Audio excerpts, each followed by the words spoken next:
powerups are here. Pausing for ads.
Hello, and welcome back to another live stream. How's it going, everyone?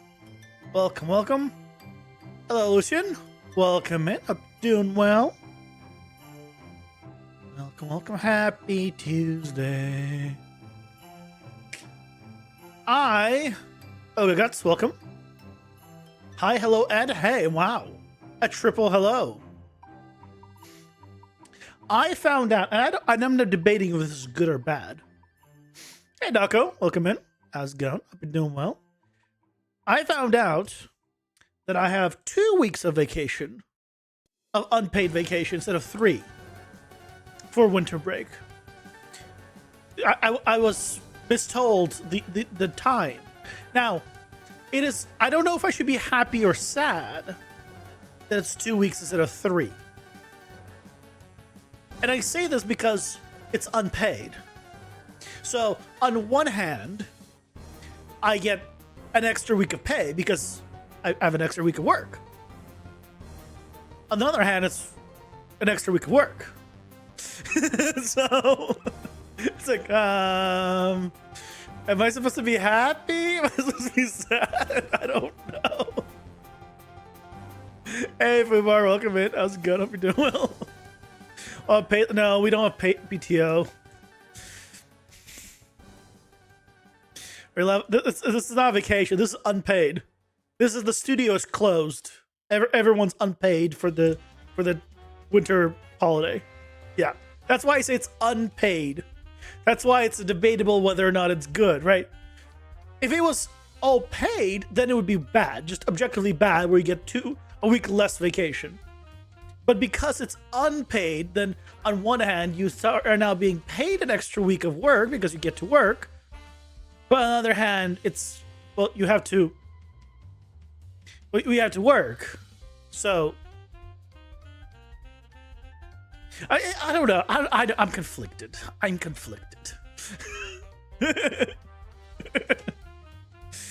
It does mean that effectively, I don't really get a proper vacation to just be with my computer and relax, because I'm back on the 6th. I'm flying in on the 2nd. Hold on. Let me pull this up. Let's go over this calendar. Where is this calendar? Pull up the calendar. It's not. It's a thing now. So, my last day of work is on the 20th. I'm flying out from the 25th to the 2nd. Right. So, all of this, I'm literally gone. 24th is gone in terms of streaming because I need to prep for the 25th to fly out. Because I'm flying out like right early. So, and then that leaves Monday and Friday that I'm probably not going to stream. There's a very low chance. And 6th, I'm now back at work. So here I'm going to be sad because I don't get to be with my computer. So the 3rd, 4th, I need to record a video for the Sunday. So it's not going to be full relaxation time either. And then between the 21st and the 23rd, I have to make the video for the 22nd and 29th. What is vacation? I don't know what this is.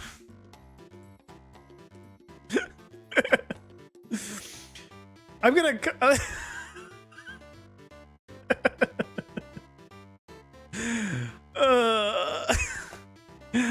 so that's why, like, I don't know if I'm happy, but like, I thought we were back on here, but no, we're back here, so we only get 2 weeks. The part that I'm least looking forward to is this part.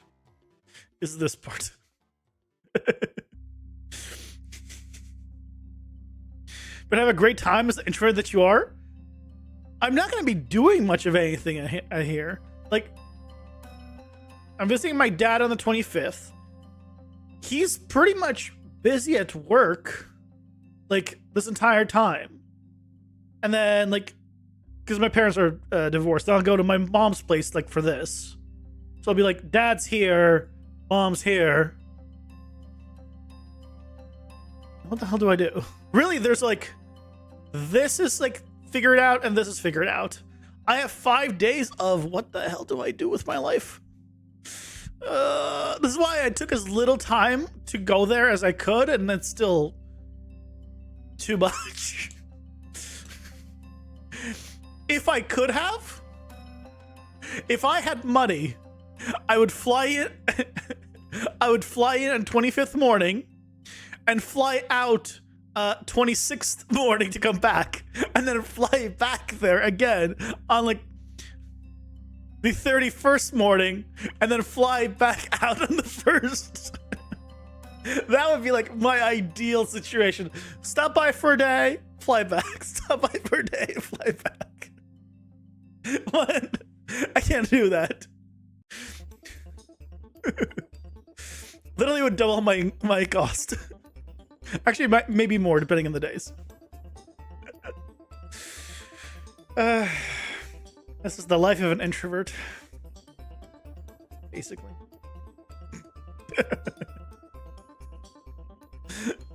Unfortunately, money. Yeah, unfortunately, money. Yeah. I'm figuring out money stuff. I have to figure out tax stuff. Oh, I really don't look forward to taxes this time around. I have to do taxes in 2 countries, and not in a way that's easy. So I have a tax guy in the US. I need to find a tax guy in Canada.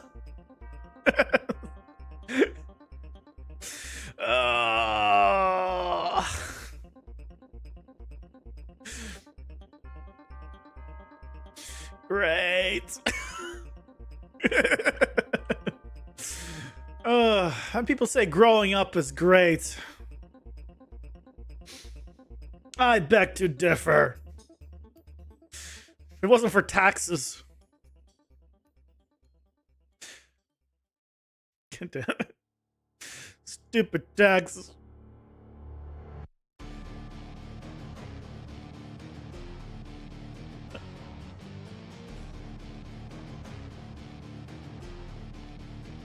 All right, none of these are parameters.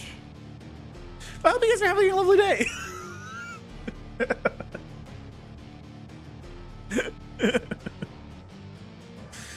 You know, I hope all things are good.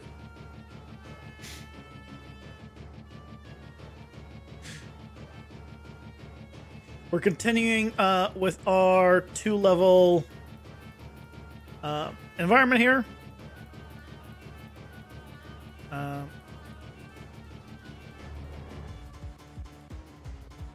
There should be a 4 instance here. Let's do that. And oh, I should be able to just turn on camera mask here for this. Bam, done. Okay, good.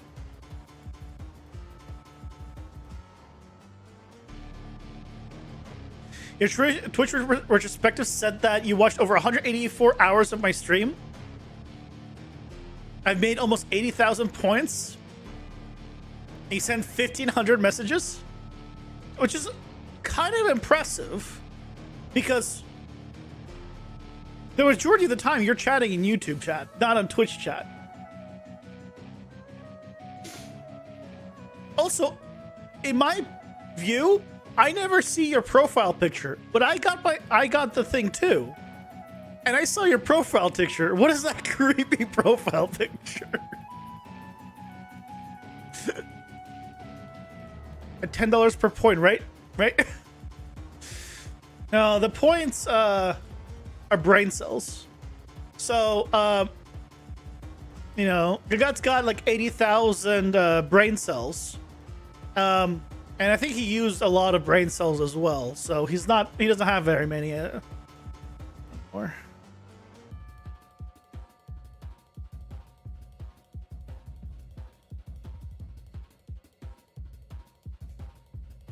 I see. Yeah.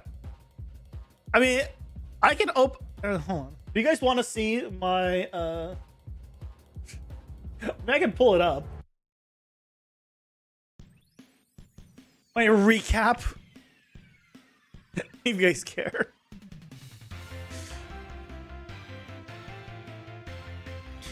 Let's turn this off.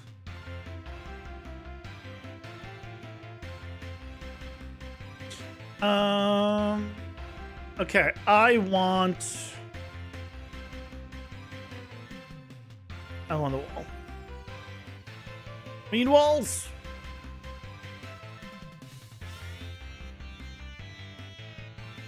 Who do I watch? Watch is a very big quote.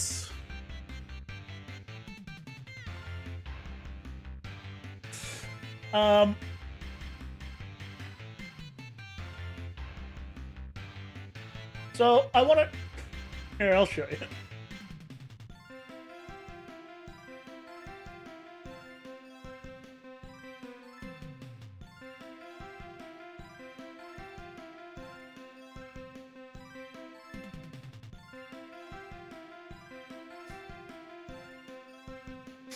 So I want you to note something. I want to note something here. Note that I watched 1,903 hours, okay? I just want you to note this, because it's going to be a very important number in a second. Okay? 1,900 hours. Now, here's my categories. Now, you might notice something from these categories. We have game dev, World of Warcraft, Just Chatting, Ashes of Creation, and Noita. Now that's interesting that out of the 1,900 hours, these are the top ones I watch. Now here's the thing, this is not quite that accurate. Because out of the 1,900 hours, 1,644 of them were pirate software that just happens to stream these games. Okay? Just want to point that out, that it's not that I watch these streams or I care about WoW or whatever. It's because I have 1,644 hours of the 1,900. of Pirate Software. Now you may be wondering, what the hell do I have time to watch 1,644 hours of Pirate Software? I don't. I left his streams on at night because he streams when I'm asleep to farm channel points so I can farm up 500,000 channel points to redeem hard maps. Which I still haven't redeemed, but I can now. So my entire viewer experience is not 100% accurate. Now, it was accurate for a long time, but no, that I channel points spent 800,000, earned 1.3 million. I think this is because I did a lot of Gamba, and then eventually I lost all my points, and then I stopped Gambaing, and then just literally grinded hours to get to 500k.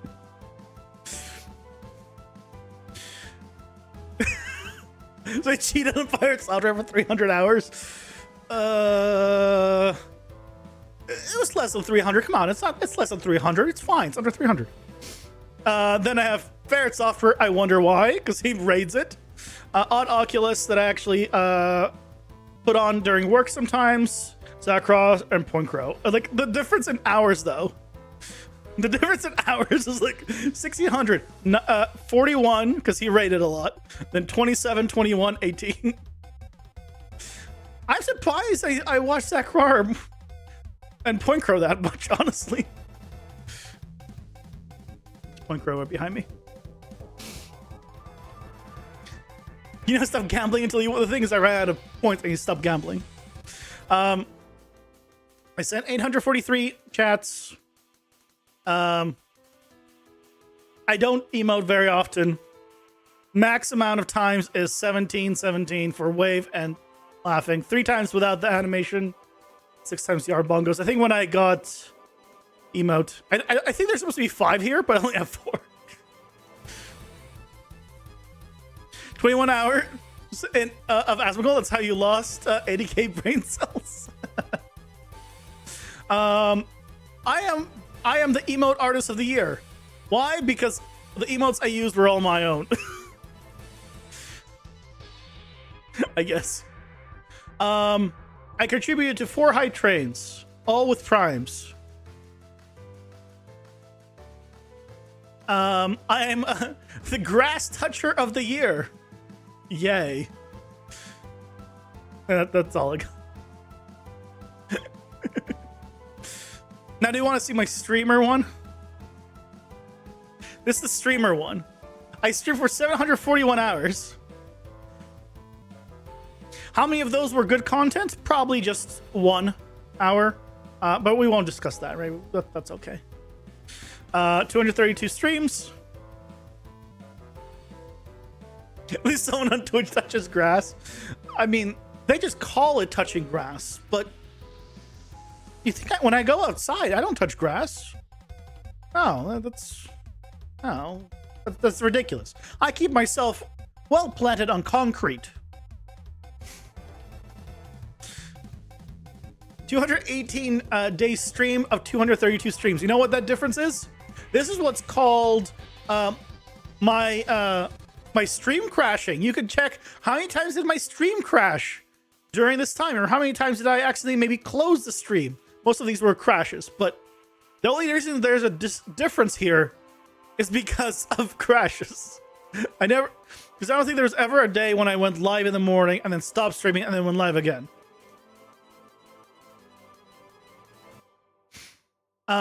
You guys have watched me for 1,344 hours. Thank you for wasting your time on me. I appreciate it. It's well, it's something.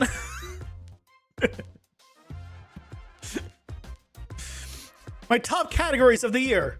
Really, it's software and game development, and I beat Elden Ring. So hence, these are the top 2. And then these are like, what? I did like a couple of days of Hades, so makes sense. And then these I did like 1 day streams. Look, Binding of Isaac's here.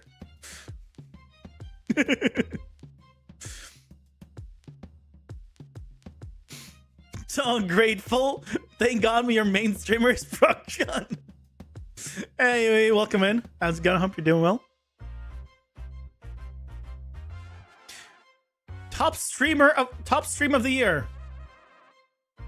None.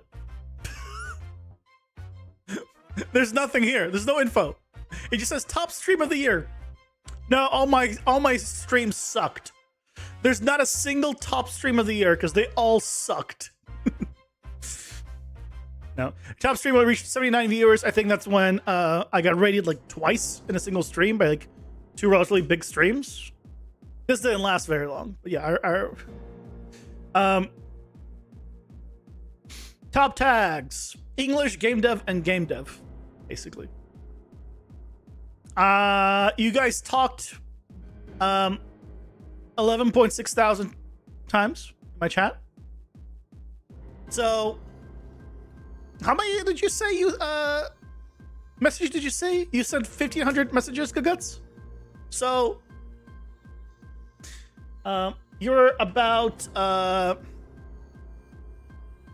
so you account for about 13% of my chat. And that's actually probably maybe more like 14 or 15%, because let's be realistic, it probably also counts the automatic message that I sent, like pausing for ads.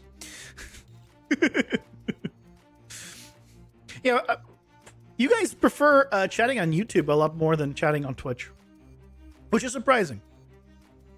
Also, why is it when I highlight this turns into a period, but it's a comma otherwise? What? That's odd. Top channel emotes. These are the emotes you guys use the most. It's been a long time since this one was used. This was really hot and popular in the summer during the Sundays. It's been nighttime at like 3 p.m. for a while now. Oh yeah, that was pretty much almost 100% you. Yeah. And my biggest fans of the year. Hey, look, here's Guguts with his profile picture. Leo, Wesley, Zolutions, May, Guguts, and Sutivu. So you're here. Thank you. Thank you. That's why I say, what is your profile picture? Because those, when I saw it, I was like, what the hell am I looking at?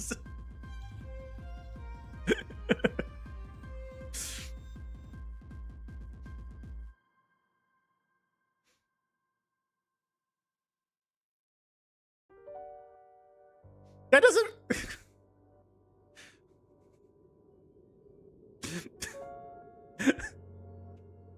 I can see it quite well here. Thank you. I just don't know what... I'm looking at it. I don't know what I'm looking at. I received 37 raids. Arbor Mortar raided me 11 times. Honestly, it felt like more. Because I felt Arbor Mortar was raiding me like every day for like quite some time. I feel like it was more than 11 raids. But I don't know. Twitch thinks otherwise. On Oculus, Shawnee B. I set 9 raids. Not really too many places. 10 clips were made by me by 5 people, averaging 2 clips per person. Also, there is not even a lot of people, like bigger channels, have a like, here's your most popular clips. Like, no, all your clips were garbage. We're not even gonna show you the most popular one.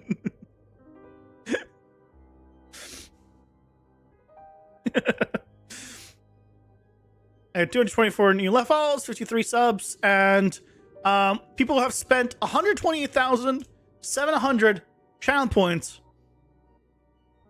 in my stream. How's this a 0.7? Because the only redemption I have is a 2,500 points, so that means a lot of TTS. Although it didn't feel like it. You spent 70. What you spent 77,000 of the 228,000. Really? That's kind of funny. Well, so majority of the points. So yeah, Guts lost a lot of brain cells.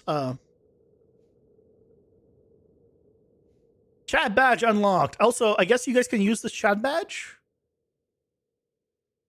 I think. I don't know how that works. I also don't know what is with this weird hand with the 3 thumbs and the 4 finger. I don't know what is with this. Never had them to start with? Yeah. Me neither. Yeah, that's my recap. I'm the creative creator of the year. Used AI confirm. They use AI on the freaking new emote they just released. I don't know if you heard about this one.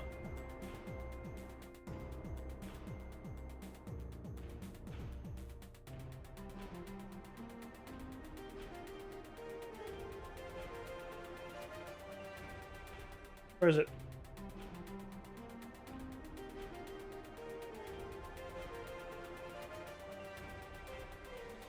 Freaking AI generated a cat in a hat. Why? Why use AI for this? People are upset at Twitch.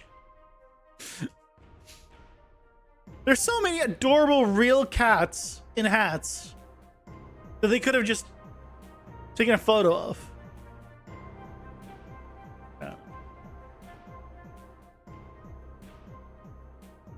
Anyway. Creative creator? If it's not presented by QD means nothing. Please, I will never be anywhere near that stage. Maybe like if I visit like the LA area or no, or was it in LA? I don't know, wherever it is.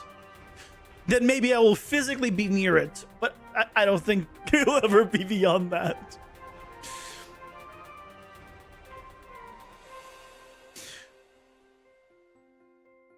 For those who don't know, Guts is referring to the Streamer Awards. Hosted by Cutie Cinderella. No, I want to do...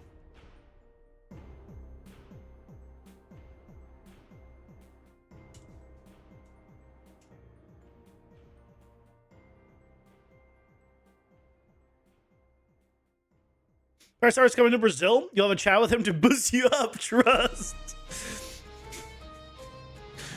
That he is. But he didn't say when, did he? He just said he is. He just never specified when. That's dangerous. When they don't specify when, that becomes dangerous.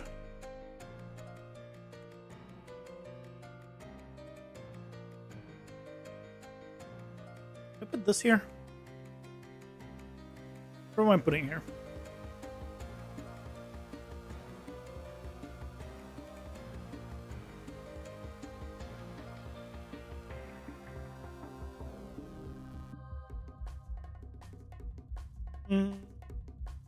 I could do this for the bottom floor.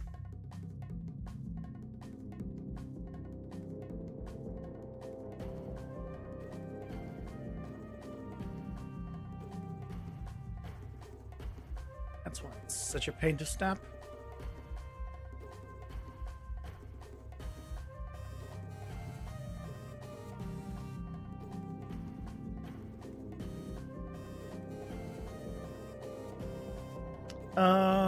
I don't probably shouldn't do that. Let's do, yeah, because I want to keep it the same. Let's do that.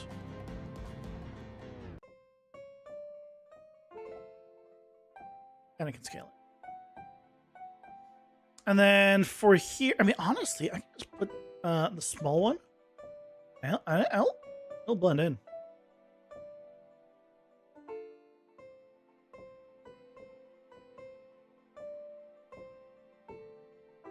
Ads are here. Pausing for ads.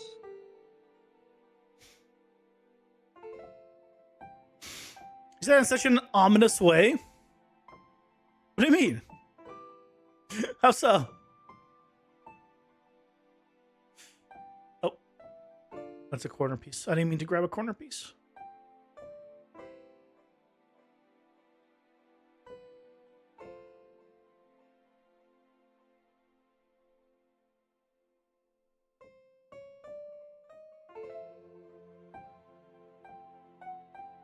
Actually, I can grab a corner piece and just turn it. Yeah, I got it. I got it.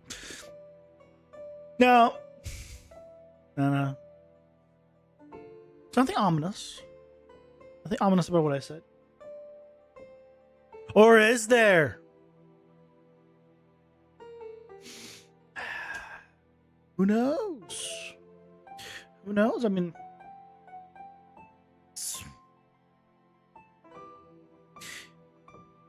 you know, you'll never know.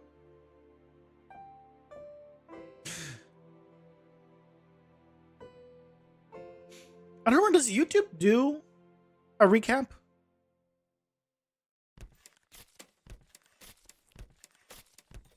It's dangerous. Look, I'll be honest. I already forgot what I said. Again, I'm playing around like you know, is it or is it not actually ominous? But if you ask me, I don't remember what the hell I said. You say it's dangerous, but I don't remember the context. Look.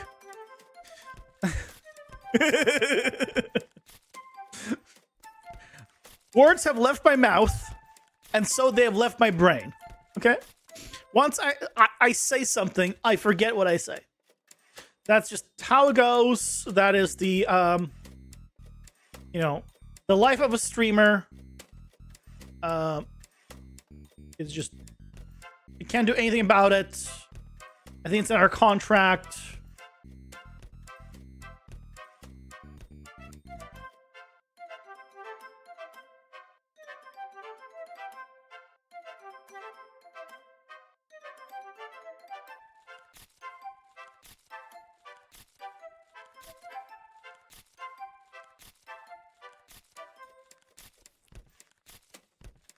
Anyway, how do I make this?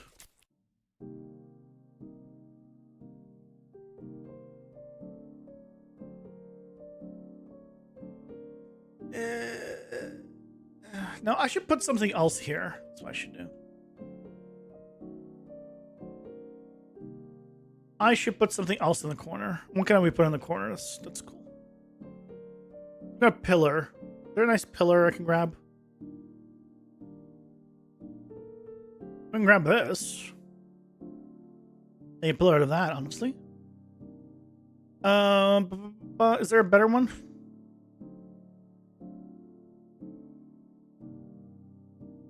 There's this. I want to use a different. I want to use a different material on this. What if I use a tile? That work? You know, it kind of works.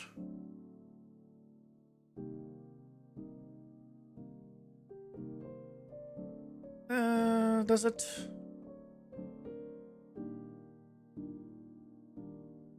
Yeah, a different tile. This is a brighter tile.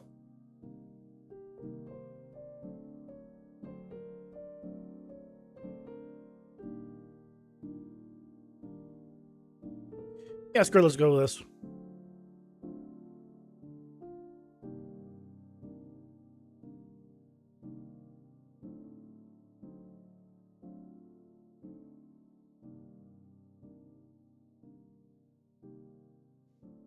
I'll put lights in there and stuff. Ooh, but not. I say that, but yeah, it really sticks out. So let's make it not stick out as much. Yeah, it's fine. The memory space that would have been used was sold to Twitch for servers. God damn it, Twitch. See, I probably forgot that it was. So yeah, that's on me. I'll try to remember next time. I won't. But you know, I'll try. One day I'll remember. And then I'll immediately forget. So I want to put in here. Here we go. So on the inside, we now have. Why is this so small?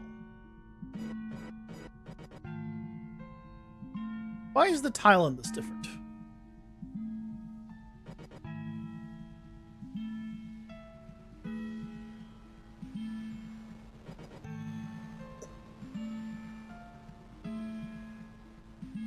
Why is the tile? It's because it doesn't have. So this right here is what's called different textile densities. There's nothing. I mean, I can re-UV it, but I don't care enough. But this is what's called. You need to maintain consistent textile density if you don't want this to happen. Between assets that you want to like actually like live in the same world,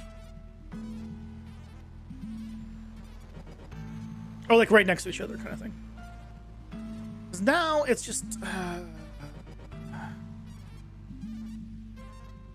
like it's fine.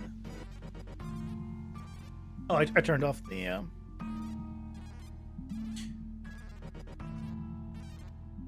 Right, like, it's fine.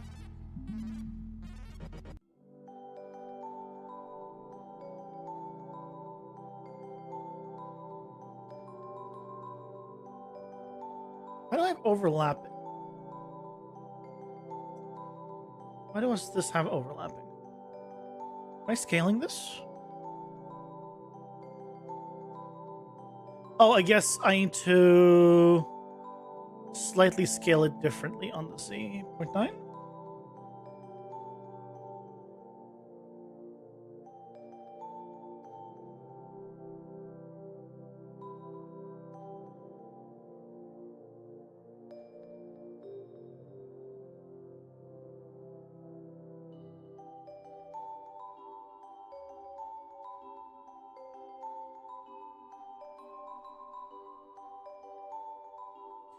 So that's better, but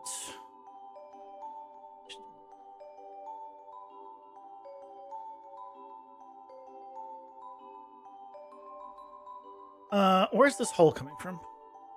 Where's this? Where's the hole? There's a gap here. Where's the gap?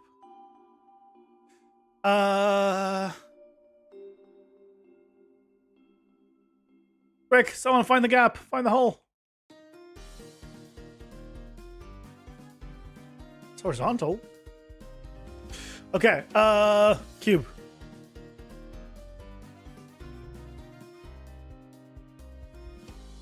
Uh-huh. Follow the hole. Oh, it's right here.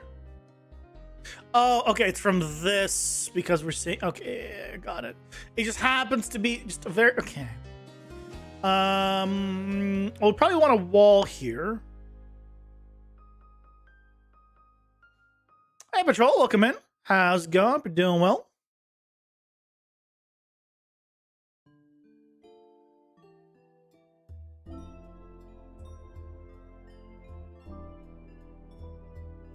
So let's do one of these.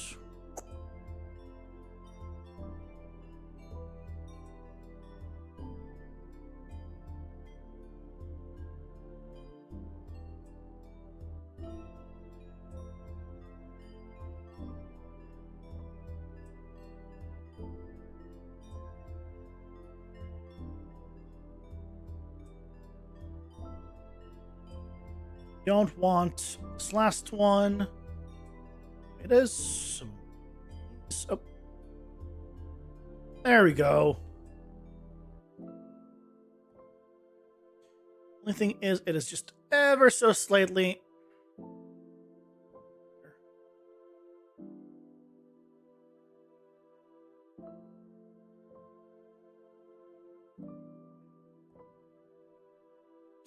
Plug it back in. So, yes. Okay. I don't really care, I guess, now about what's behind here. Now that I look at it, we can probably just close that up. So, actually, let's do that. So that means I can get rid of this. Yep.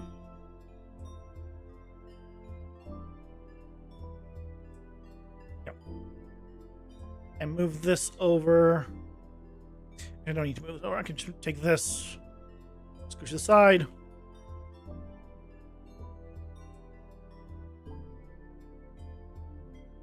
And do it. You're in a luxury hotel in Melbourne Beach, Florida tonight. That sounds lovely. I want to be in a luxury hotel.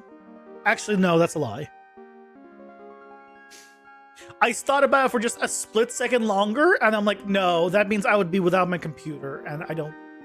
And that doesn't sound good. That was it. That was my thought process. What's in the hotel?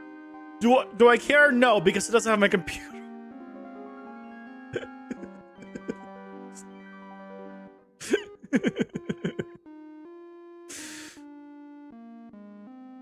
Oh, I do need this back here because I still see it through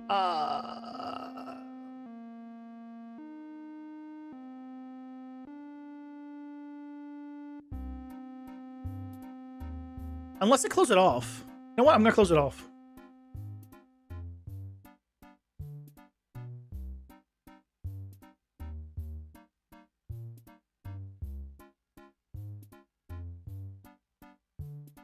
I just close it off behind here.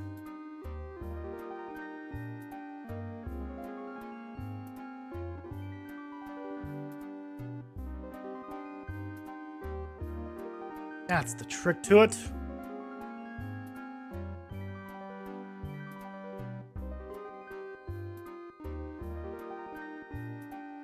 Right? Yeah. That. Beautiful. Then we close this off automatically. Yeah, yes, excellent.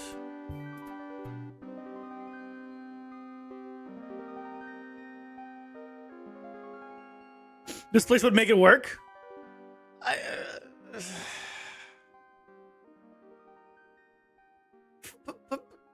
My computer. You know, it's like, even if I had another computer, since it's not mine, they won't let you have a kitchenette and gave you free access to the hotel bar and kitchen to prevent you from meeting in the room. I don't know what meeting is, unless it's the thing. I assume you meant meeting in the room.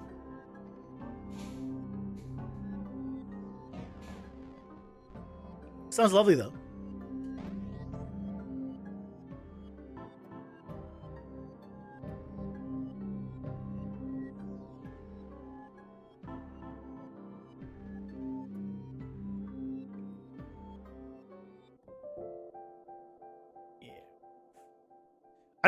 I've been still thinking about how the hell to do the cutout for this properly. I still don't have a good solution. Also, this one used to be two-sided. Still have not thought of the perfect solution. Because every idea I have involves dynamic material instances or pain. And what I mean by pain is there's custom primitive data, right? There you go. There's custom primitive data which you can use to modify a material per object, which is great. Like if you want something to be a little more red, blue, change of value, it's great. But for whatever reason, and I do not know, to this day, the default is 0. And it will remain 0 unless you override it on that mesh. Which means that I would need to press the create custom primitive data button on every single asset I ever place. And I cannot be bothered to do that. So I don't want to use it. Thinking a particle effect making the edges bubble. I mean, now that's what I want to do really is not have this. I just want this building to be invisible. That's what I want. But I only want it to be invisible right when I'm in front of it, or when I'm like blocking it. So, which is right now, like right, this one is good, but this is not great. So, like, right, because then we have issues like this because it's camera. Yeah, it has issues. Can you fetch all assets at level start and check the checkbox? I mean, yes, but that's a lot of assets. Keep in mind, this is a single room in a dungeon that might have, let's say 100 rooms, like later on. That's a lot of assets. That's a lot of assets.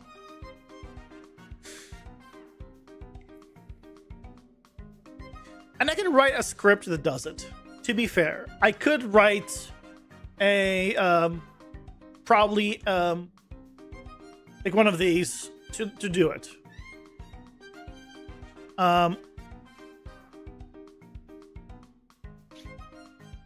And I think what I need to do is basically do a do like a sphere trace, and then if it hits the object, then it tells it, hey, turn on the height cutoff. And then if it doesn't hit an object, or then when it stops hitting the object, then turn it back.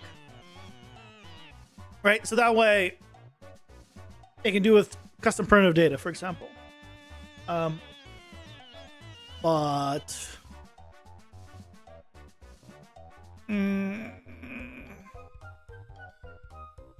we'll see. We'll see. For now, let's get this taken care of, I guess.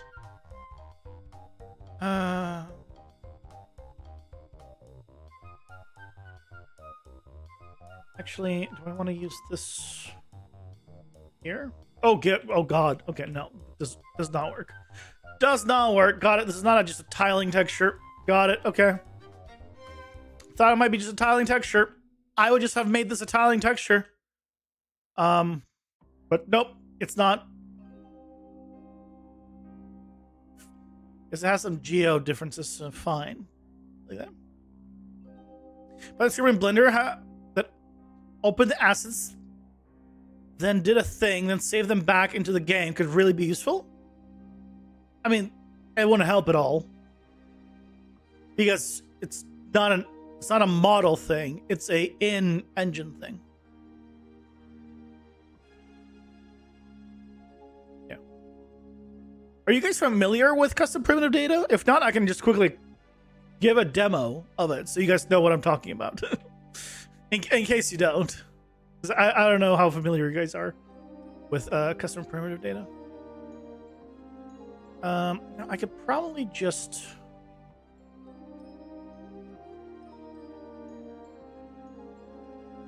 I take you.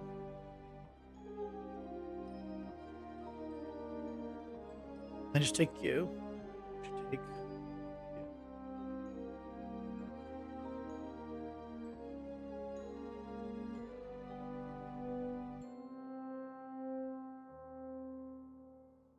So it's very data structure-y. It is not. Hey, okay, welcome in.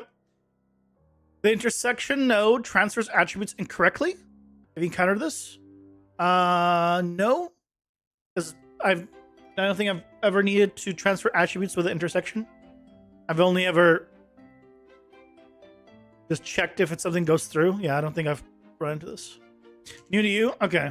Let me put this little wall piece in and I'll show you guys what custom primitive data is and why it's great and it's also annoying as hell.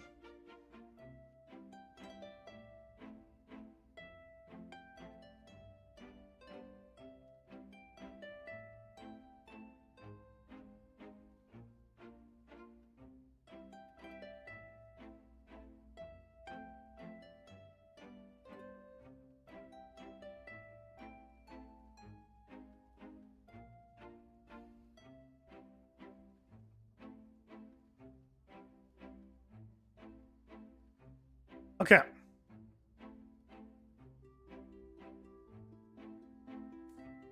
So the other side real quick.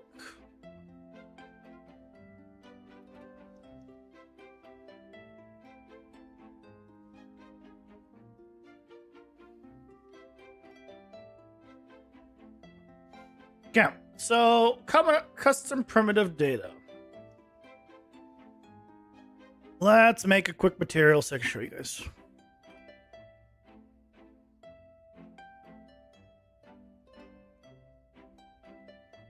Hold on, I have a testing folder. Where's my testing folder?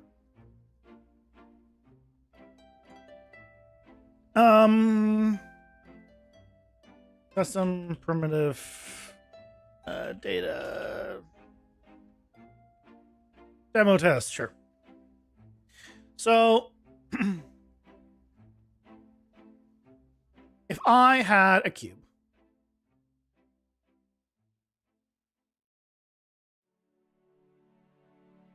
right, let's say you had 6 cubes. I need them to be all different colors, right? The material overall is the same, but you want them to be 6 different colors. You can do this with a dynamic material instance, right? Or you can do 6 materials, which I don't recommend. Like 6 material instances. The alternative is custom primitive data. So if I convert this to parameter, I can call it color. Make it default to be white. But down here, like right here, you see how I scroll down? It says custom primitive data. I can check use custom primitive data. As soon as I do that, all of the information is gone. Okay? And it's black. So it has now removed the default. The default is now black. I've changed, plug this into base color, and then make an instance of it. And then I apply this instance to all of these. Right? They're all black. But now, if I select this one and then search for custom primitive data, I hear custom primitive data defaults color, and it's just because of my camera position, you guys can't see this. Oh, you know what I can do? Window detail 2. Perfect. I search for custom primitive data. I have custom primitive data color, but it's all like empty. If I click this plus, then I get a default value. And now it's white. And now I can change this on this one object. And if I select all of these and then press the plus button on the custom primitive data default to give it the default, and then I can make it red. I'll make them all red, or I'll make this one blue. Oh, because I didn't click the proper one. Right, there you go. So basically, I need to press this plus. So it loads in all the proper things, and then I can now control each one. But what you saw is the default from the material, whatever's there, it says default value is white. Right? But I have to add this default in here for it to work. Now, you say no dynamic material is needed, but this does not support textures, which is a big thing. It doesn't support textures. It's also a bit buggy in general from my experience. For some reason, for example, I was using it for the spiders in my game. Some of them have it applied, some of them don't, even though they're using the same base, and I don't know why. That's a separate thing entirely. But yeah, I cannot do that with a texture sample.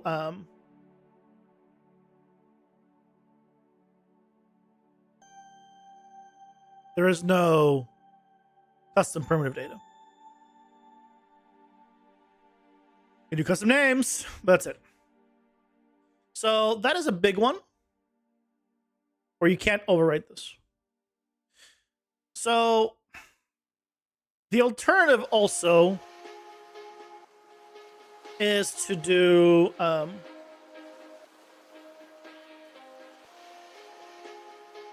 material.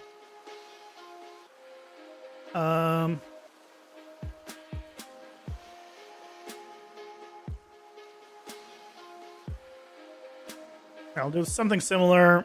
3, convert to parameter. Color. Get white. Base color.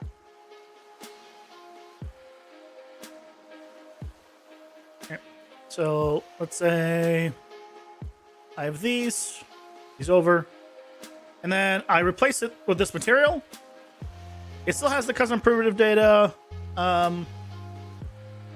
here. Like, it still has some information, so I can delete it, and then it has nothing. But see if this works.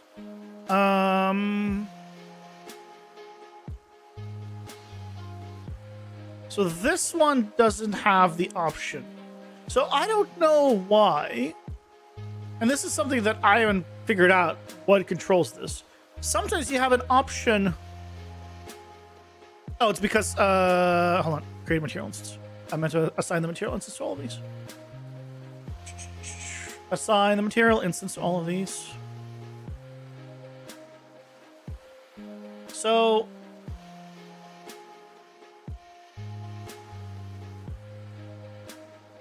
now if I come here and I overwrite this in the material instance. Yeah, right now I don't have, so sometimes you get an option to click that says create dynamic material instance right here. And then you can just overwrite things. Just directly in here. But I don't have it right now. And I don't know why sometimes you have it and sometimes you don't. So I have no clue why I cannot create a dynamic material instance right here. But sometimes you can.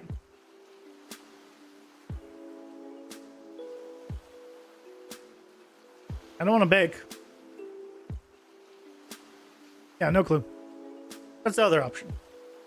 Is to use dynamic material instances. But yeah, the problem again, the problem with this, right, as I showed, is I need to click the button, and you can override those custom primitive data to tint it or change values or whatever else. So that's like a way of doing it. Again, the problem becomes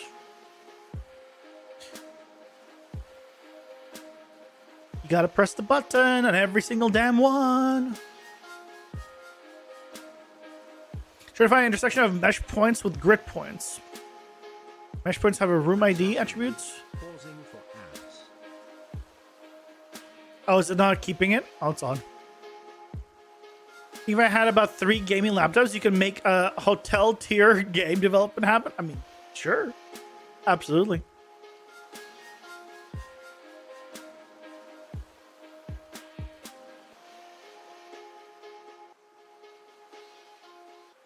This is an oop problem. What is an oop?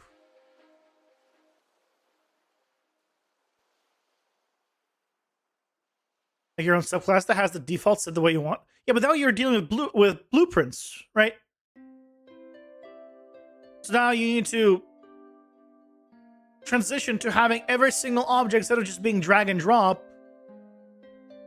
having, right? Now you have to do this whole thing where you just can't just use static meshes. And that's a whole separate thing because you don't want to make it all blueprints. Which object had the defaults you don't like? All of them. What do you mean? That's just default. By default, when you use the material, it doesn't have defaults. It just defaults everything to 0 until you press the button to add the default. Once you click the button to add the default, then it takes the default from the material it's supposed to. But until you press the button, if it's blank, if it has no default in quotes, then it just uses black. It uses 0, no matter what is the actual default. Yeah, it sucks.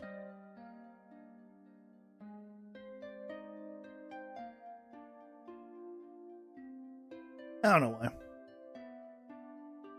The third one is using create dynamic material instance, but sometimes it doesn't show up, sometimes it does. I don't know why.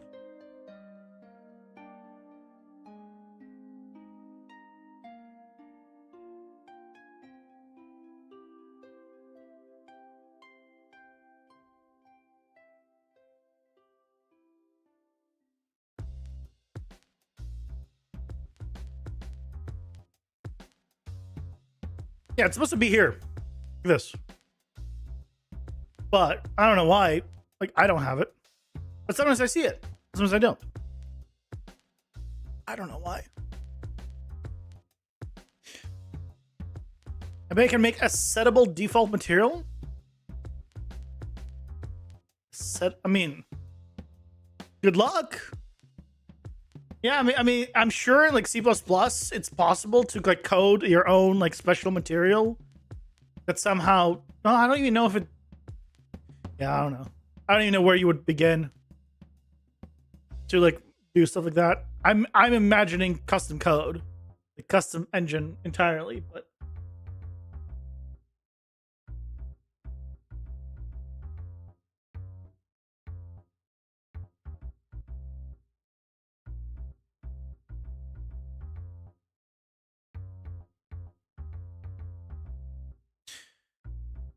Okay, so we have this. I need to populate this with something.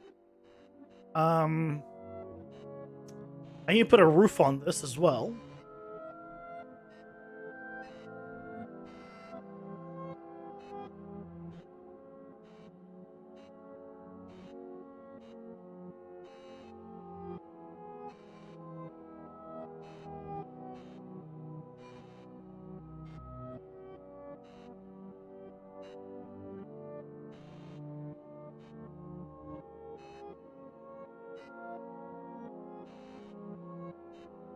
Oh, is this sticking out? Technically? Yes, it is.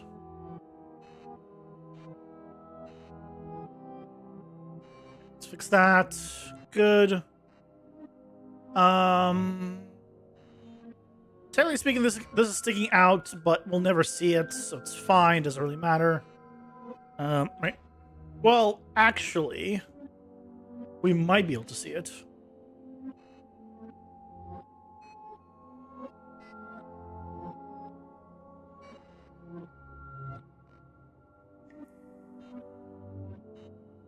Yeah, we can see it. I can make it so we can see it.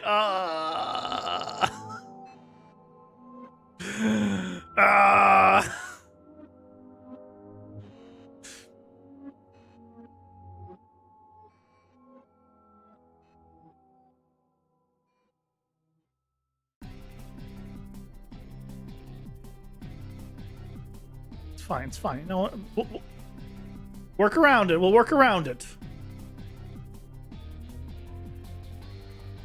One of these.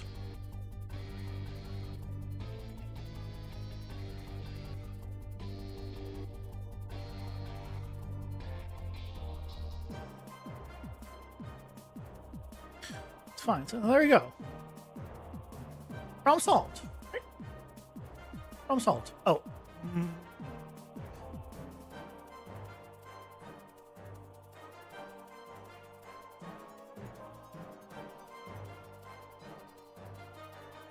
Problem solved.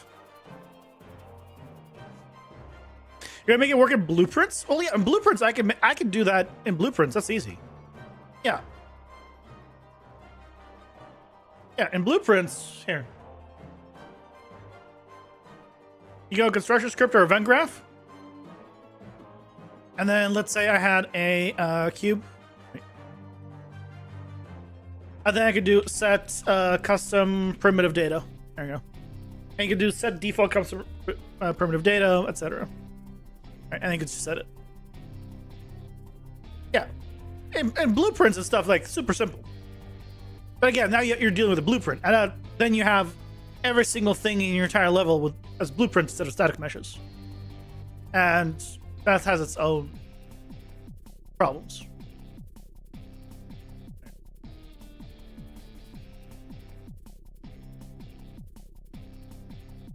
Like it's fine. Like it's not going to be the end of the world, but.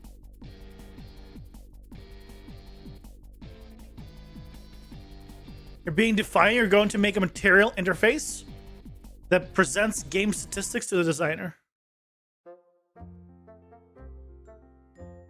Material interface that presents it? I mean, sure. You could also go to tools, audit statistics.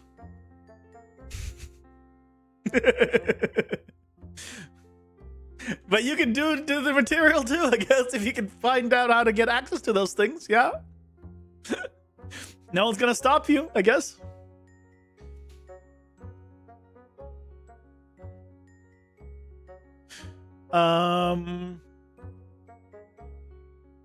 Okay, what the hell am I gonna do?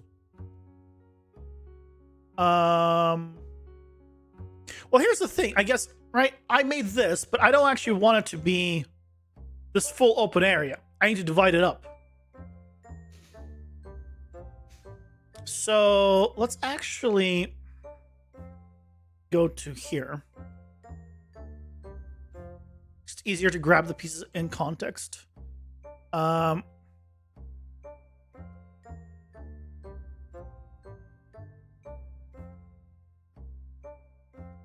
how this one's backwards.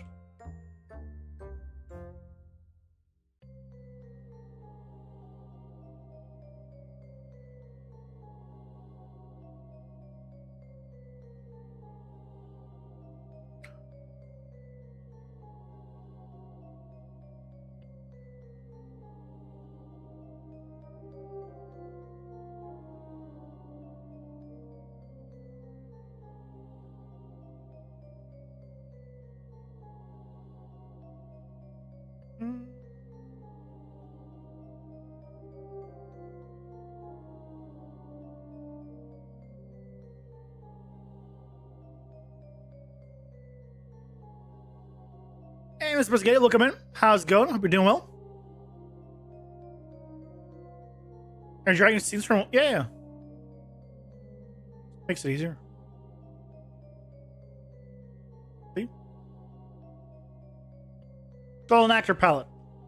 Very useful. That's why you use. That's why people make the overview scenes. But for some reason, not everything in this level is actually like there. There's more things in the built level than there are in here. Then you can just grab it and then be like, yeah, I want this one, and place it around, right?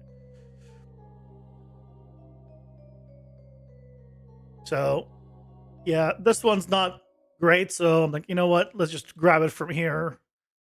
Makes it easier.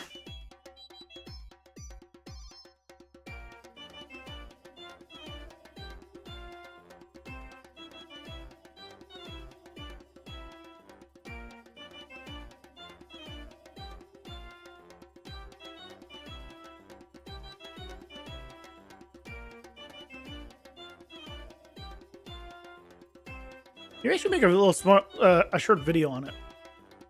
Not a lot of people, I think, know about it. This is wild to me. You didn't know that was that, but it makes sense. Yeah, it makes it super simple. How do you calculate how many models you're allowed to have in a particular scene? That depends on so many factors, including your hardware, including your performance goals, including how much of what you're doing with them, how many are you seeing at the same time? Like, there's so many. There's no way I can answer that. The amount of things you have to, it is based on is higher than I can list.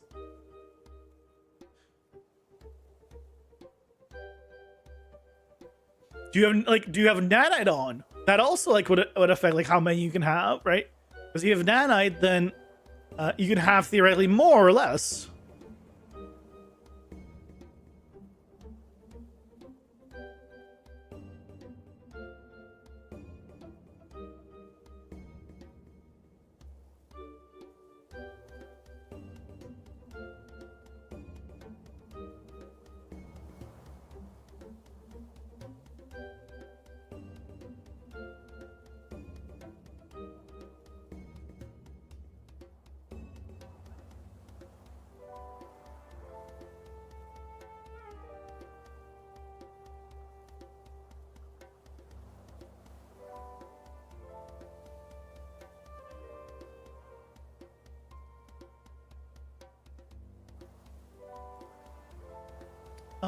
Actually, back the selections, move it forward.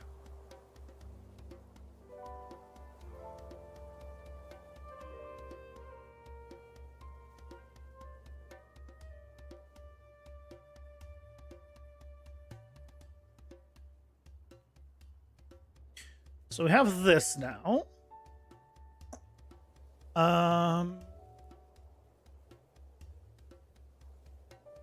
The ceiling. Most part, Unreal will not stop you from placing more things. Yeah, exactly.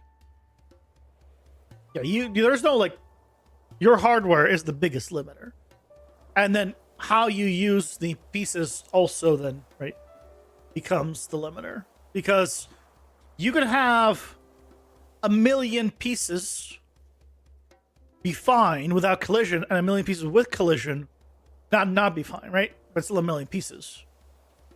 You can have 1 million pieces that have 1 material slot versus 1 million pieces that have 1,000 material slots. Right? The amount of objects is not going to be the one thing that makes or breaks the amount of stuff you can have.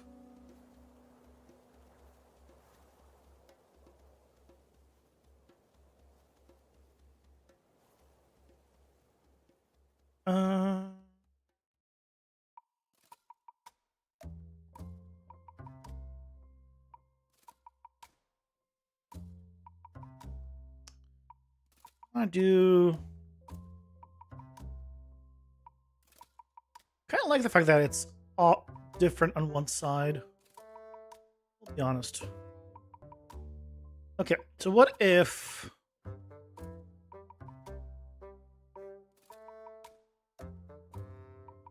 Right, we did this. Oh, you know what I need? I need to know the size of you. Ah, you're actually not as big as I thought. You are not as big as I thought.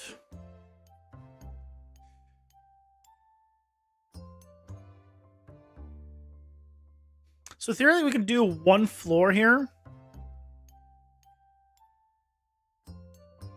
And then have some signs above.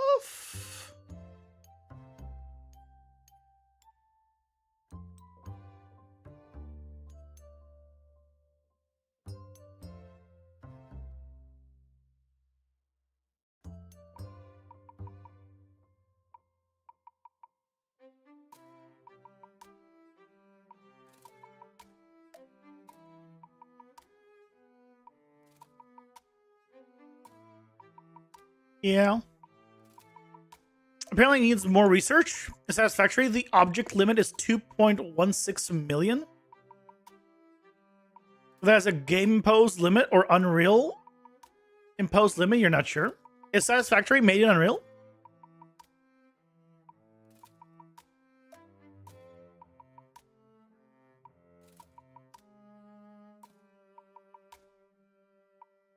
I actually don't know this.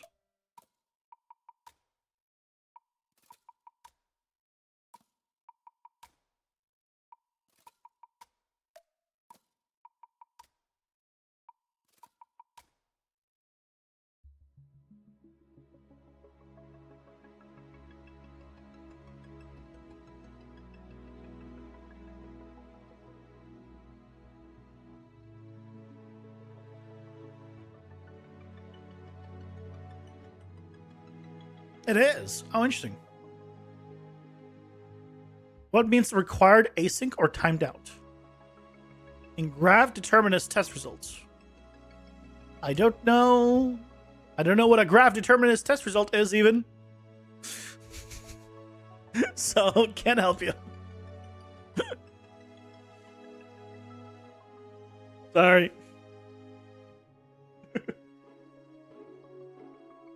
I don't think Unreal can do more than. Oh no, that is a Unreal limit. There you go. Yeah, quick Google search. Unreal object limit. The object limit Unreal Engine is 2,162,688 U objects. There you go.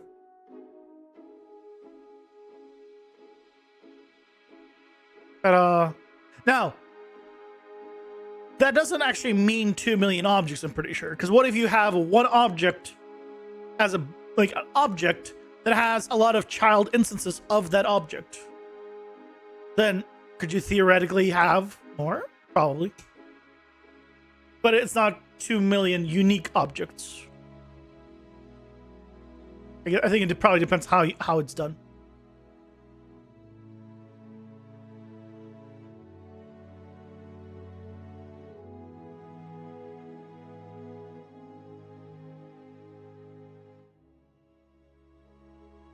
Because if you did that many unique objects, I mean, that would be... I mean, I'd be questioning a lot of things.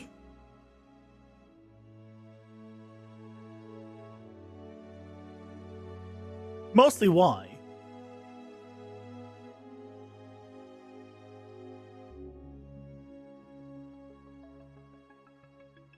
And actually, it's almost entirely, oh, why? I don't know what else I'll be questioning. I think it'll be almost entirely just a why question.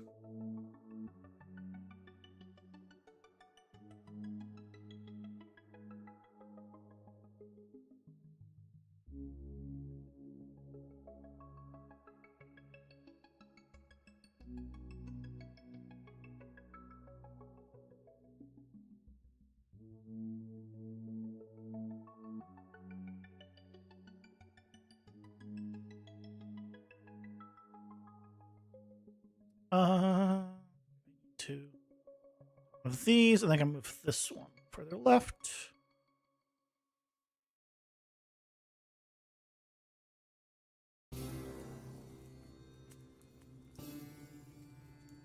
Okay, so now we're getting something. Let's actually move it a little more left, and then move these guys a little left. There you go. That. Actually, do we have a better alternative?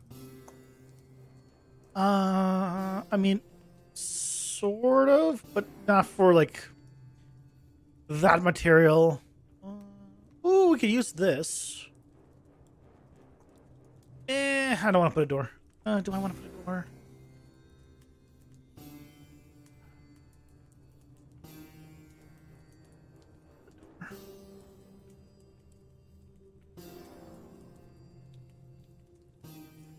It's better with a door, I think.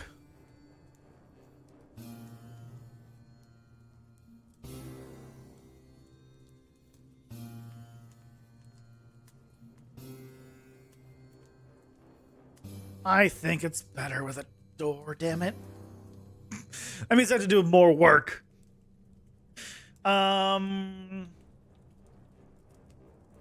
Difference is, I'm not going to change this one, I'm going to change this one.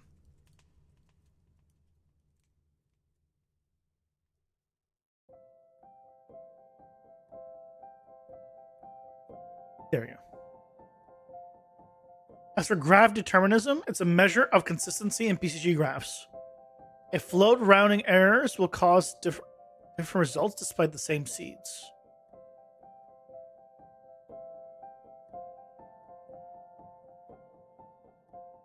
You guys are too smart for me. You guys are too smart.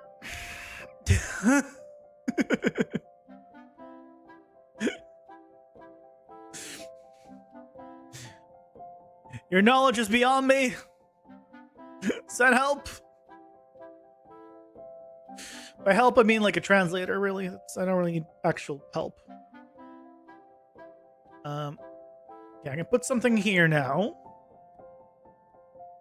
It's a little bit deeper. Yeah, it makes it a little more interesting.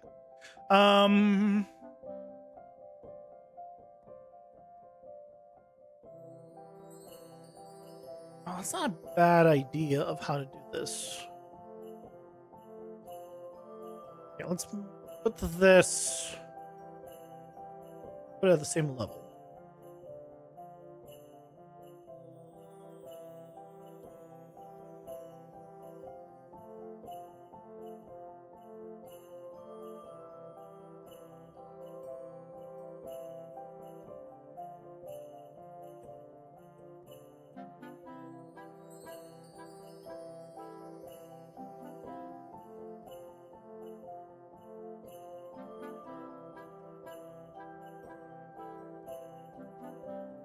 Yeah, I might appear smart, but I'm really dumb. Just so we're all clear, right? It's not a secret. But, no. I'm good at simple things. I am an artist in the end. I am not a programmer. So,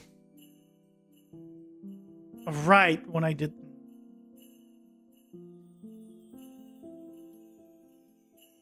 Turn this off.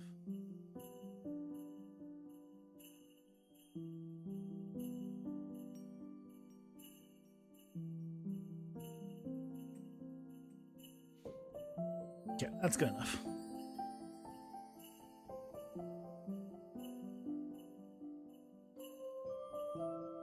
You're not sure what required async error or timeout error means in terms of graph determinism?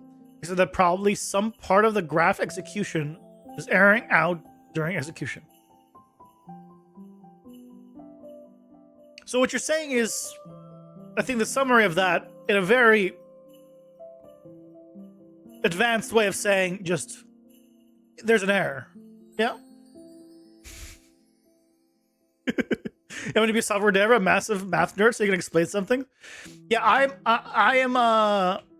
an artist that likes some tech stuff. That's pretty much the sum of things.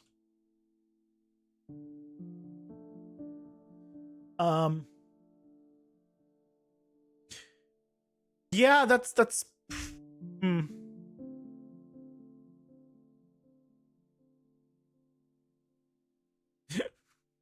that really is that. I think that's pretty much it. I'm a lazy artist that does not want to do things too much, and that's how I became interested in proceduralism. And then I'm like, yeah, this is easier, so because I'm lazy. That's why originally, like when I first created the channel, right, I named it Lazy Contradiction. Because I am lazy, but I'm also, as people called me in college, I'm a lazy, hardworking person. Basically.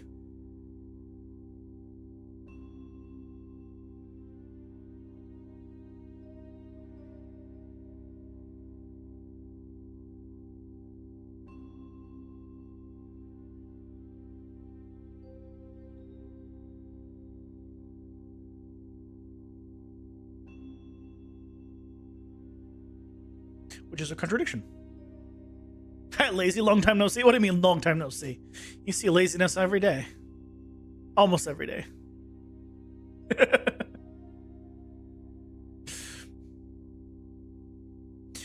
So much laziness. So much.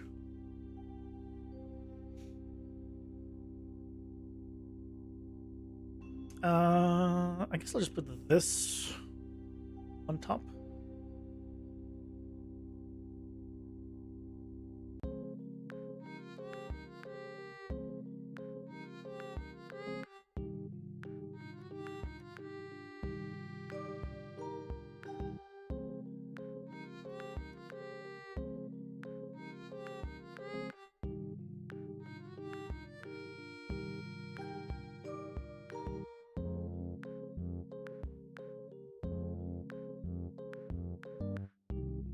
Ah, there we go.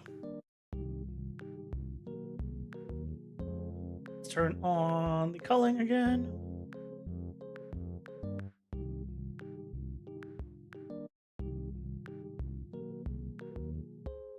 Yeah, okay. I don't have the these clearly are not masked yet. But, you know,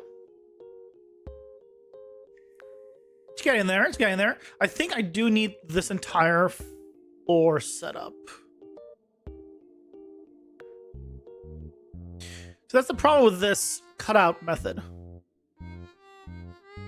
Right? It makes it so you get to kind of see inside, in a way.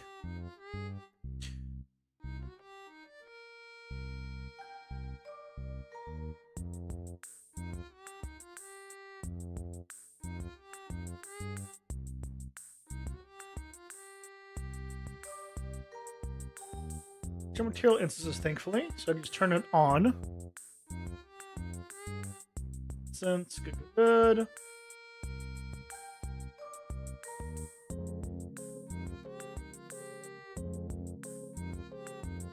that all of them? I think that's all of them.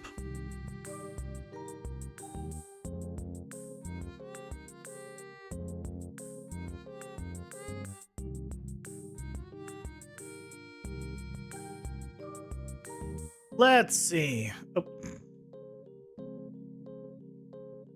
How? Oh, hold on. How did I do that? Oh, it's because I went from here. Okay, that I need to adjust. Also, I need to close off this little area here. I don't think I want go in here. Yeah. Okay. So now we can go in here. Right. Excellent.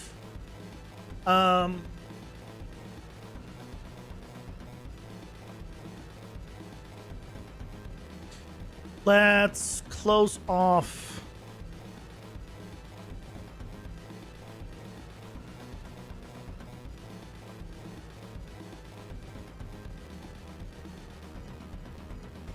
Do I have room to put it underground? Not quite that much.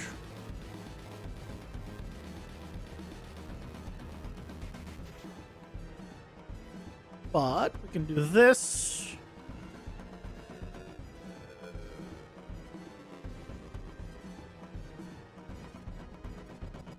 And honestly, good enough.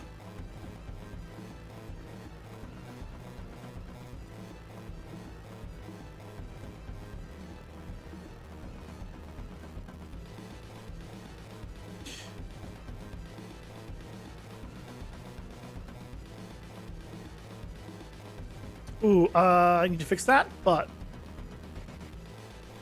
yeah. Let's fix that real quick.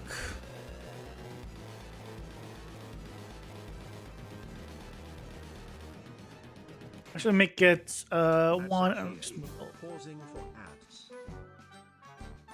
Actually, no, I don't want it. 0.99.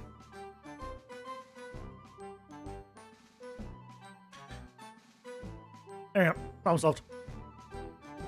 Dance time. Ready?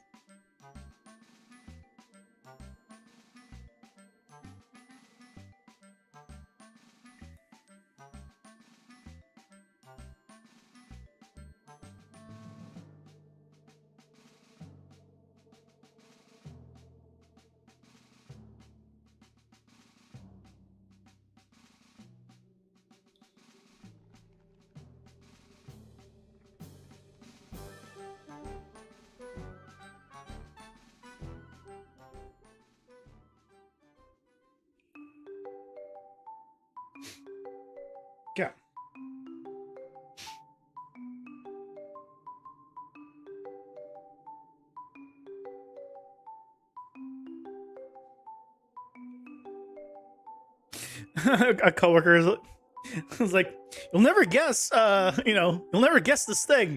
And I take a first guess. He's like, yes. Like, so he doesn't know me well enough. I can guess. I know them well enough. I'm not gonna chat with them right now, but they very rarely message me. When I say coworker, I mean like previous coworker. No longer affiliated with coworker, which is both good and bad. Okay. So, do you guys have any ideas of what to put down here, or any suggestions rather? If you have ideas, any, or I guess requests. Any requests is a better thing? Based on what we have access to?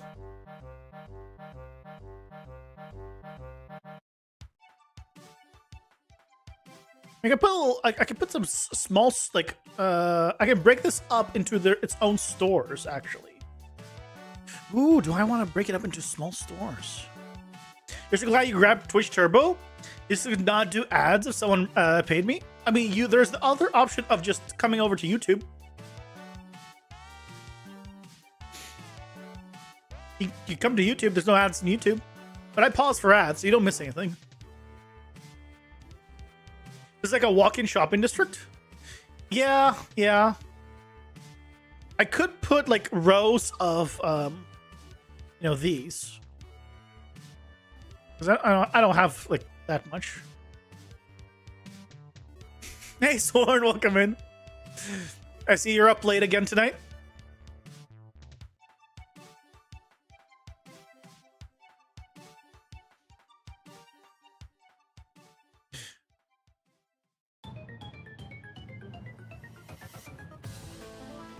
Add some random cars or just close sliding door? I don't have cars. You can close to the top. Oh, I know. I understand what you mean. I don't know if I have any of that.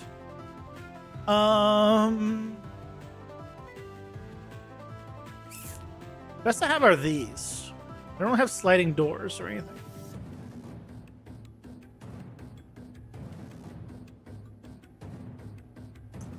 I have this. They give me like a sliding door, but not really.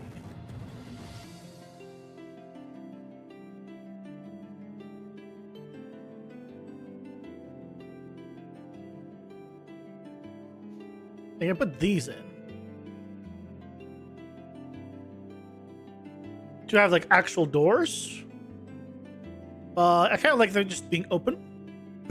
Sorry. Yeah, I gotta work with what I got.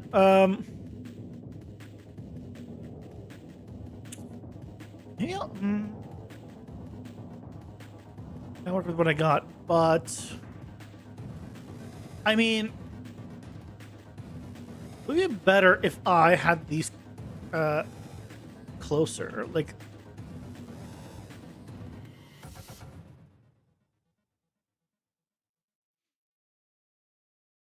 I'm gonna just try this real quick. Let's see how this would go.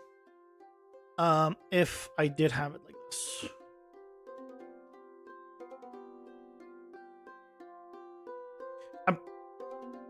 I'm mostly using this for spacing right now, just so we're clear. Like,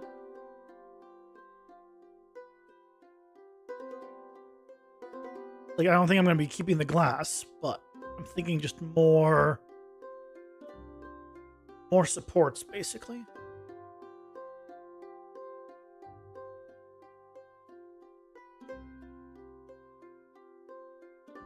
How is it with the glass? Oh, can you turn that on again?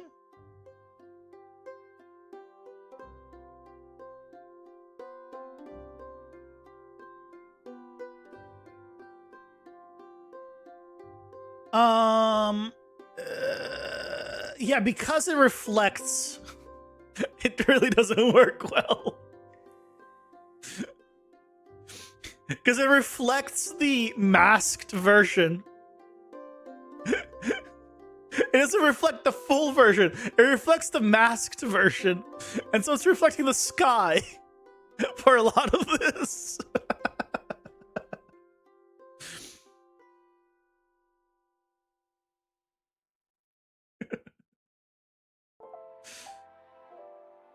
Okay, well, let's turn this off. Let's remove these, rather. Let me just double check how this looks. If I just slightly move it to the side, it's kind of more evenly spaced. You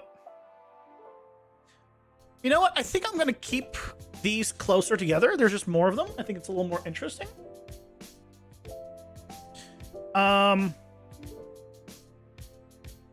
And I think I will break it up a little bit.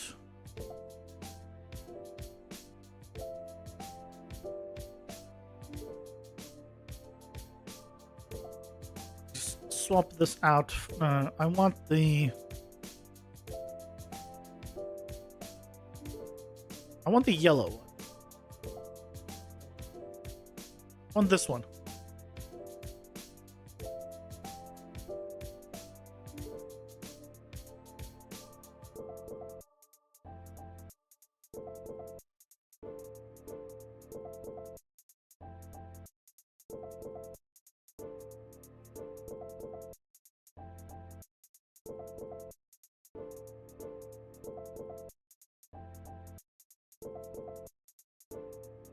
Right, if I split it up, we have 1, 2, 3, 4, 1, 2, 3. If I split it up like here,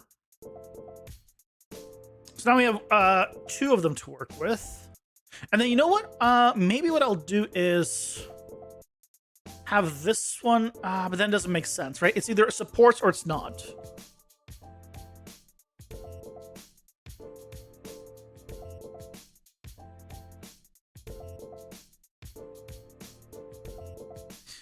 Either supports or it's not, I guess.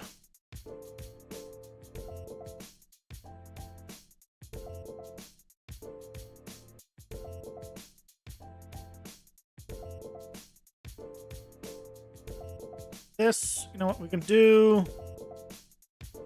The ceiling though here.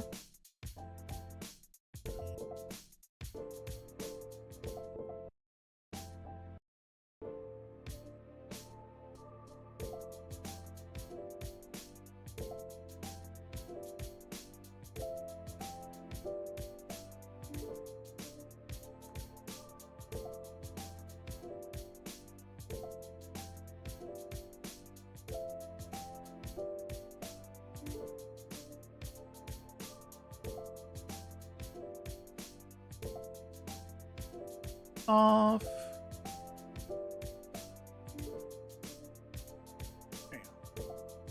Something like that.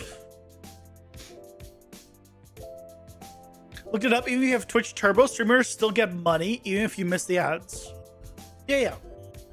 The question that no one has been able to answer, though, is if you're subscribed and have Twitch Turbo, do people still get ads? Or just do people still, like, do you count for the ads or not?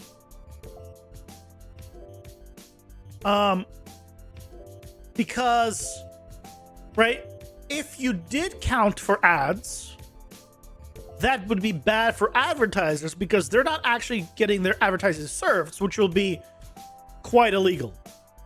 Not illegal, but quite bad. Because no one would, every advertiser in the entire place would leave. But if they don't, then that kind of defeats the whole point of the Twitch Turbo, right? Still supporting the streamer through ads, which is no great thing. Soul City and Fabs have some interesting props. Yeah, I have it.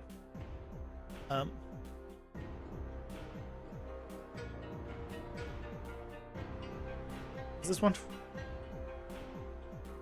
Yeah, this is Soul City. It's just all too junky. It's just all junky, and it's also not very good. Like I'm sorry, this is not good. This is like I would say junior, like this is like junior. And when you're starting out, because like this, for example, right? Well, here I'll just use this as an example here.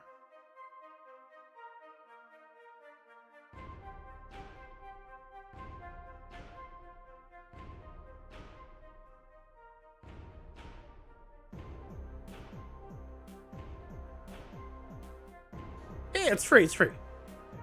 Right. So you don't want to have like the edge detail just be so even. First of all. Second of all, you don't want the edge detail you don't want your edge detail like everywhere on every single thing. Right? Why is there edge detail here? Or like here it makes sense, right? It gets nicked, it gets damaged. How's it getting damaged here? The same as it's here, right? That doesn't really make sense. And then you have this, which is like it's worn out in this area. Well, it's because it's comprised of this plate and this plate, right? But then this should not be comprised. So this is why I'm calling it a junior like material job or texture job.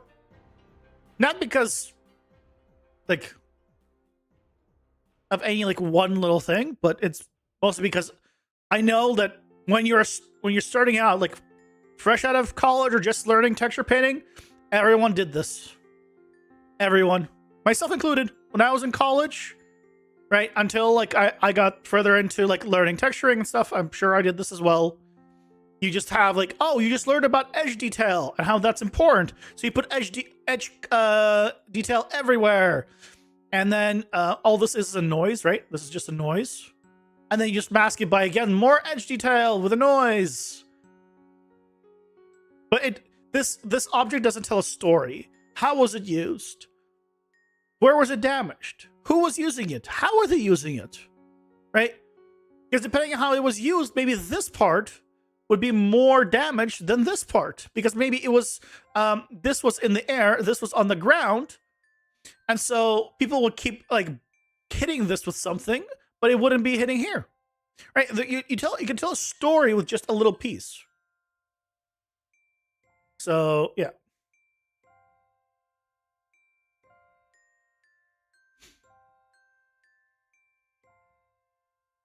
But that's more advanced stuff.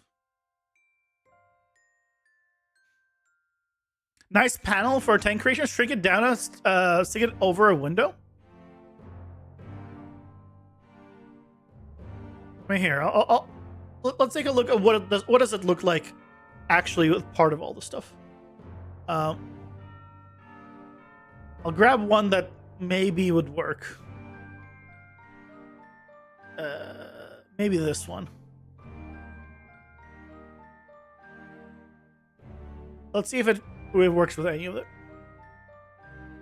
Imagine the ambient occlusion would go better in the inner parts, make them shadows rather. Yeah, so you wouldn't want specific ambient occlusion. You would want a dirt pass, right? So dirt accumulates in corners and crevices. It's sort of like ambient occlusion, yes, but the difference is ambient occlusion you wouldn't see in light, but you would see dirt. By the way, do you guys know why materials in Unreal have a specific ambient occlusion input? Do you guys know what the difference is between how that is versus how it used to be? Hey, Slagathor, welcome in. How's it going? Been doing well? Because back in the old days, right, you'd multiply the ambient occlusion onto the base color. But there's a reason why Unreal doesn't have it be a just a multiply. You'd like to know the difference? Okay, here, I'll explain. Let's see. So, again, why is it's not facing the right way. It's fine.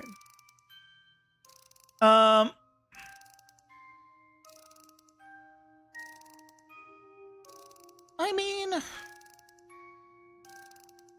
it's not terrible, but it's not good, right? It's too noisy compared to everything else. Everything else is a lot cleaner. Yes, do tell. Okay.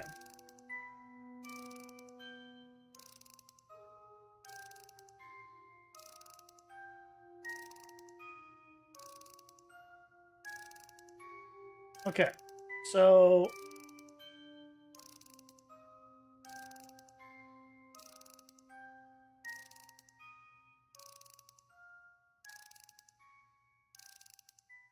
just open one thing up.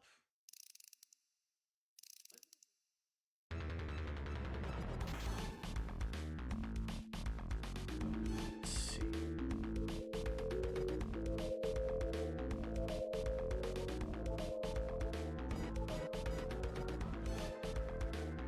See if I can find a very specific demo or something.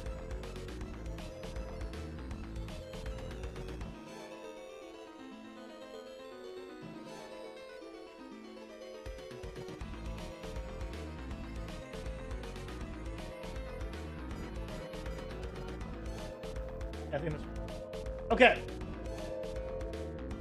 So, ambient occlusion. Okay? Ambient occlusion. Basically, if things are right close to each other, it basically makes it darker, which effectively simulates contact shadows and things of that nature. Right? Get a better picture, actually. Why is this one so small?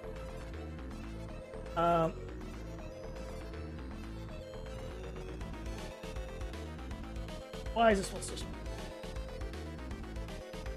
Large. A large image. Oh, small image. See a large image.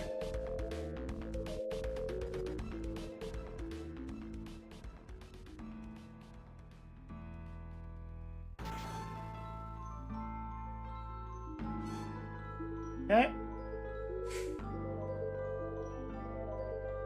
Why do things not load? Oh, here we go. Okay. You go into shader and temper with the diffuse to make it all one color. If you want to make it all one color, just make it unlit. And then it's one color. Or just plug in a single color if you want light information. Right, so this is ambient occlusion. Right, when things are closer together, it basically creates, I'll call them shadows, but really it's just the closer things are next to each other, the more it becomes darker. Right, these are all very close together. It's like all collapsed together, becomes darker. This is very close. There's not much going on here. It's effectively shadowed by all sides. This is ambient occlusion. There's no direction to it. It's just distance. It's basically a distance field that's nice and clean. So the way people used to do ambient occlusion is we'd multiply ambient occlusion by the base color.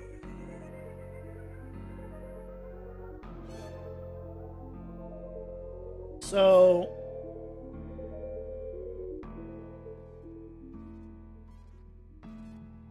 see if we can find it. Yeah.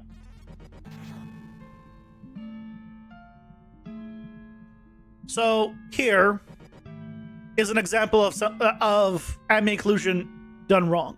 So this is probably a VFX workflow.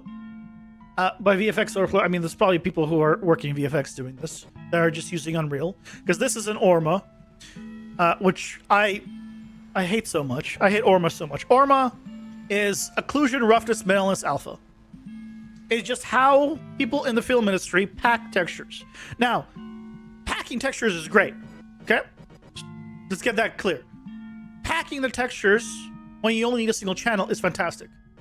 What I don't like is the fact that they're so concrete about occlusion has to be in the red channel. Roughness has to be in the green channel. Minimalness has to be in the blue channel. That if you don't have, if you have an alpha but you don't have metalness, you will still have 4 channels. So that drives me insane. But that's a side tangent. The point is here, you see you have the base color multiplied by the occlusion. Because this is, again, it's an Orma, so this is occlusion. What this does is, like this, your texture will then just be darkened where you specified. Now, this is a texture-based one, right? And this is obviously a screen space one. But, so if you're having like a texture of a brick and you want to shadow in the crevices with occlusion, this is where you'd put it. The problem is, you see it right there? There's an ambient occlusion thing right there. Here. It's right there. It's right there. It says ambient occlusion. The reason this is a thing is because unlike the one that is here, blended together, right? Unlike this one, basically, the proper one reacts to light. So, here's the thing. Look into, like, the corners of your room. If you're looking in the corners of your room, they're probably a bit darker than the rest of that wall, right? Like right here, like if you look at this, right, it's darker in that corner. It's darker in this corner, just right there. Just darker a little bit there because it's occluded. Right, same thing here. Like all of these corners are slightly darker than the inside of here. It's the same thing. But here's the thing. What if you showed a light directly into that corner? Well, if you showed a light directly into that corner, guess what? It wouldn't be occluded, would it? Well, because it's a light directly. The reason there's it's darker there is because light is bouncing around naturally, and right, and so it's just getting a lot less light bouncing in that tight little area. But if you shone a light at it, it would be brighter, and so that's what this does. It takes your actual occlusion mask, but it works with light. So if you shine a light onto it, then it will not occlude as much. And there's a video on it that I actually pull up of someone kind of doing an example of that.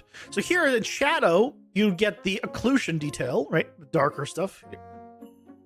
I think he shows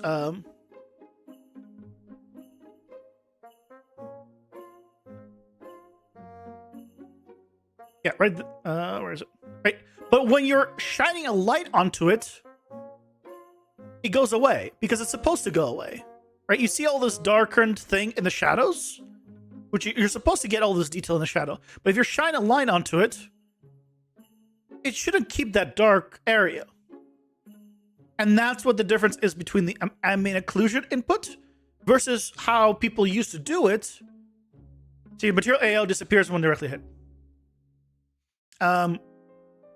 And here, for anyone that wants it, here, I'll share this video also with you guys.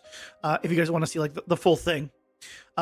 He goes like far deeper into like what material ambient occlusion is. Not 9 months ago, apparently. Because it seems like he covers like this stuff. So yeah, this is a light reacting version, which you don't get if you just multiply. For more expensive calculations that were avoided back in the day. Well, no, back in the day, this tech wasn't available. This didn't exist, right?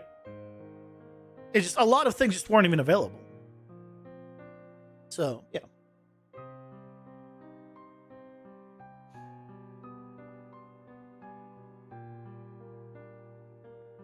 I hope that explains things. Why would I use ambient occlusion rather than just letting the light engine do its thing? Two different things. Light engine uses geometry-based ambient occlusion, right? It does this. This is screen space ambient occlusion. This is texture-based ambient occlusion.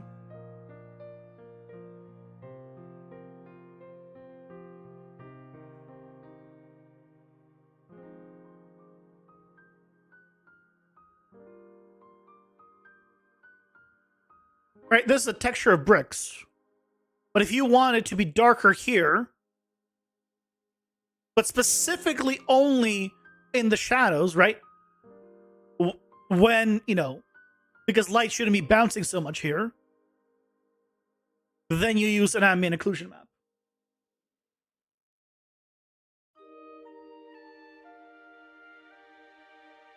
Right, use an ambient occlusion map. You have your base color, normal, your roughness, and ambient occlusion, which will help with how the lighting actually interacts and the detail you're seeing in the crevices. So this is a texture ambient occlusion. It's not going to do anything in terms of geometry ambient occlusion. Yeah. That's why. Unless you baked it in. But you can.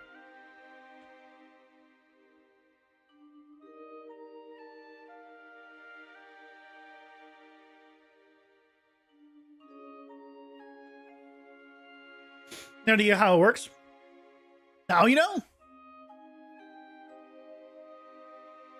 You get the same effect if you give Unreal Engine a bump map.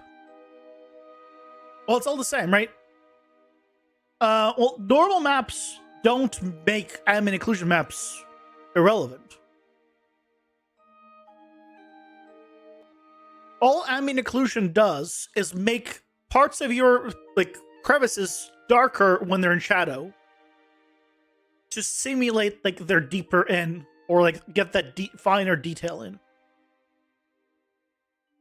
You're not gonna get the same effect with just a normal map.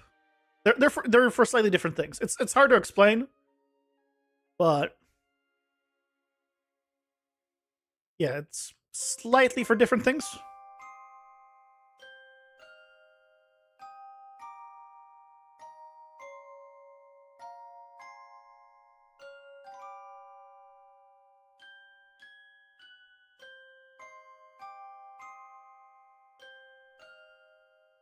I don't want to. Actually, maybe I do use this.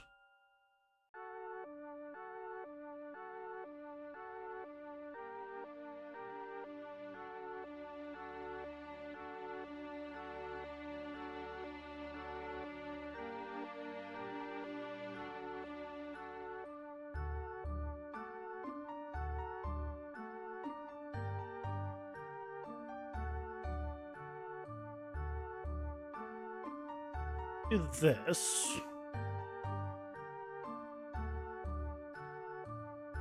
Break it up. Can I fit another one? I can.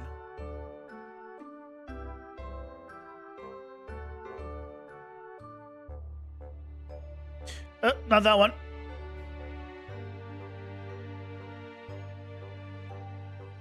Ads are here. Pausing for ads. We do one of these, and then put a tall sign on it, right? This place doesn't have very many vertical signs.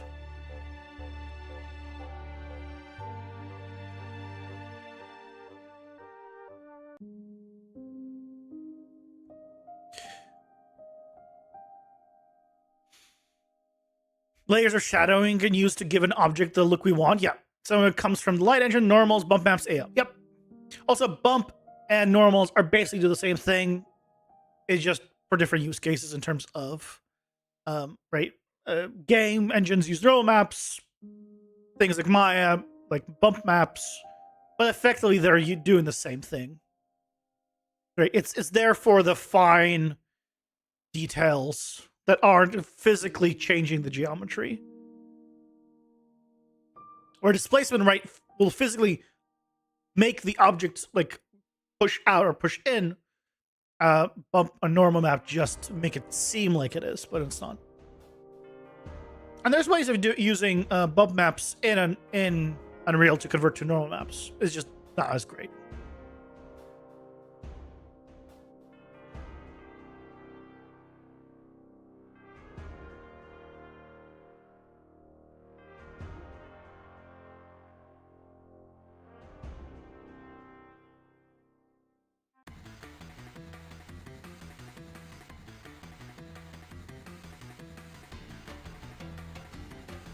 start putting stuff, I guess, in here. Get the doors in, get all that good stuff in.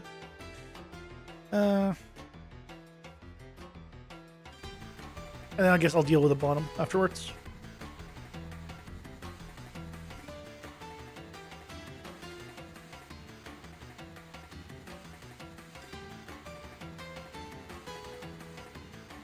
What?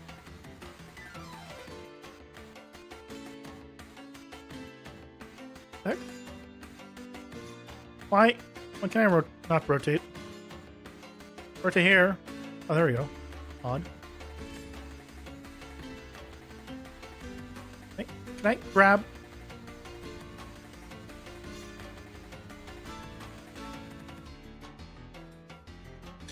The heck?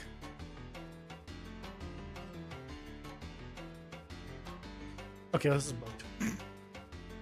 Direction levels. Can I now grab what I want, please? Is this? There we go.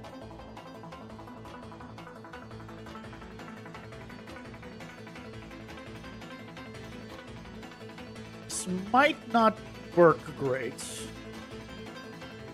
but I guess we'll find out in a second.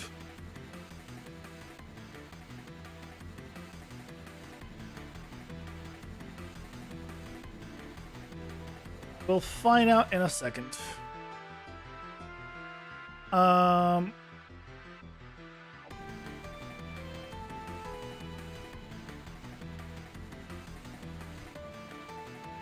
If I did this, right. Come here, down. I'm fearing that we might get the same issue as we had before with the whole reflecting of the things we don't want to reflect. But maybe up here it's going to be better. Who knows? Oh, right, this is just a window. It's just scale to it.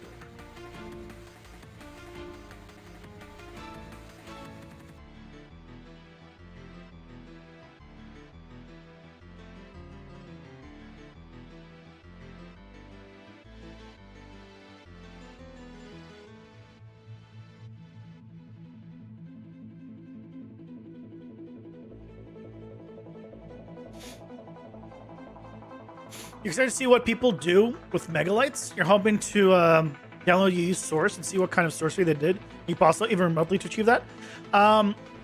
So, do you want me to burst your bubble now, or do you want me to not say anything and then let you discover it for yourself? I don't want to burst your bubble about megalites, but I will if you want me to.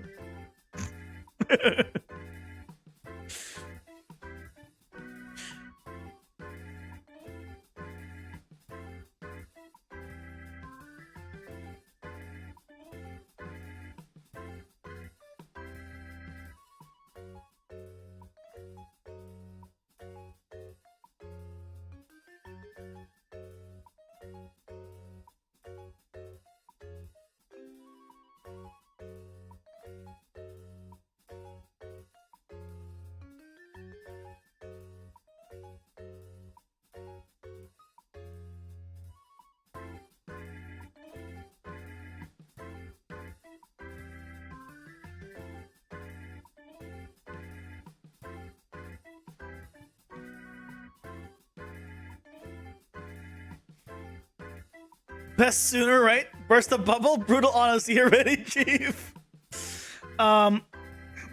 So from my contact who spoke with Epic directly, they basically just telling everyone not to use megalites in any production at all. Right now, they're not ready. They don't support masked or translucent objects, even. And effectively the way it works is, I mean, I'll explain it. It's sort of like, you know how Lumen, when you have Lumen, you need a denoiser basically afterwards because it creates a lot of noise. Same thing with this. Same thing with megalites. It needs a denoiser. And you have a lot of lights, like in their demo, the denoiser sometimes can't keep up, and sometimes you start noticing also some noise even in their demo. Start appearing because basically it has a denoiser pass afterwards. So they themselves saying don't use it in production at all. But apparently, in 5.6 it's supposed to be production ready.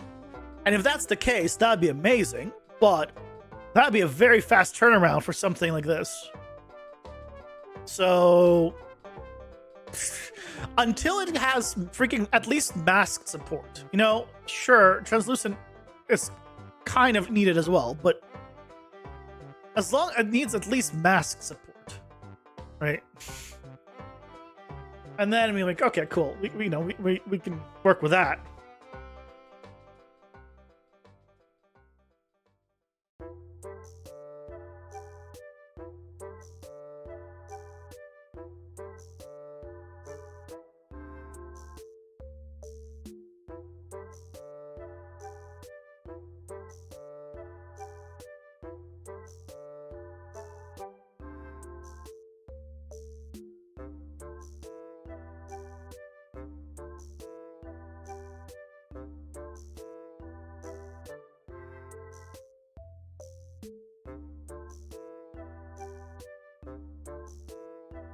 It's not even on the ground.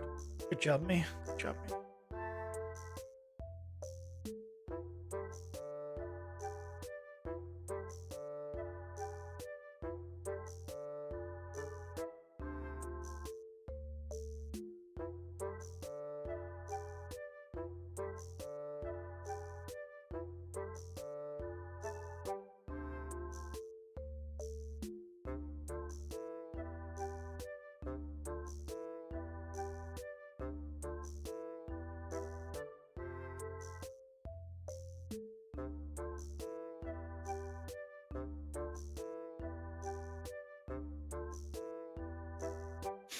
Five 5.5 just released. Yeah, it's not gonna be for a while. But I mean, if they can even get it to like a production state in 5.6, that would be very impressive. Yeah. So apparently, NVIDIA has a separate branch of Unreal themselves that they have basically megalights and have had it for a while. They're apparently not as performant as megalights. Megalight's performance is better, but they're more feature rich, which is kind of a big deal.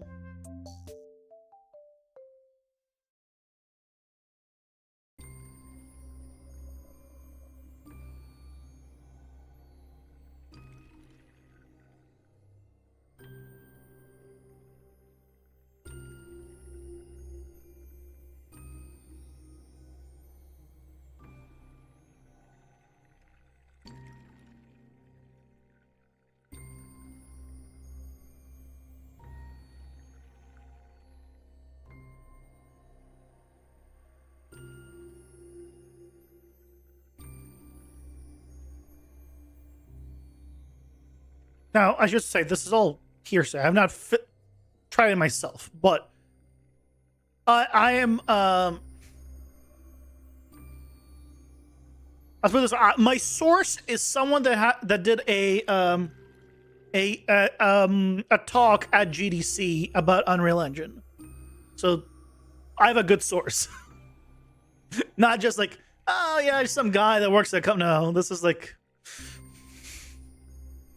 who spoke with Epic directly at you know.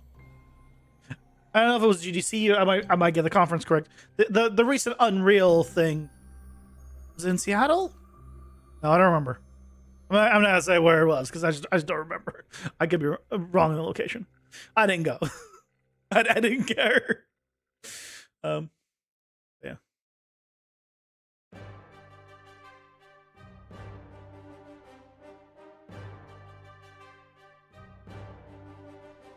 Okay, there we go. Okay, so let's see how this looks.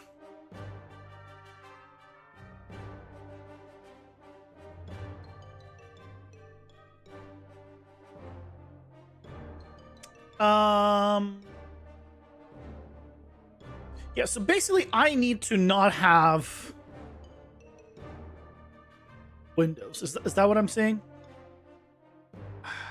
I need to...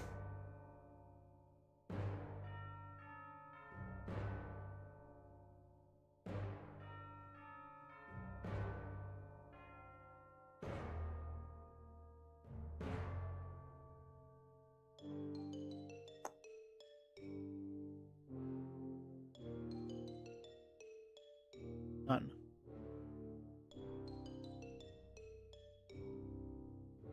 I turn off refraction. Is that gonna fix things?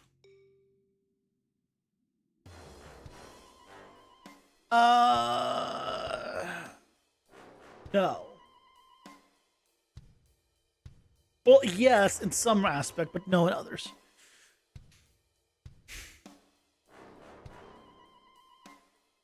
What does it do? Oh my god. Opacity, clamp between 0 to 1.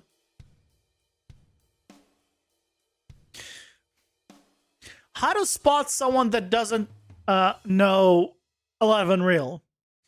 Clamp 0 to 1. You know what you can do also? Is you have a slider min and max right here. Hey, look, if I made it 0 to 1, now it cannot go between above 1 and below 0. And, yeah.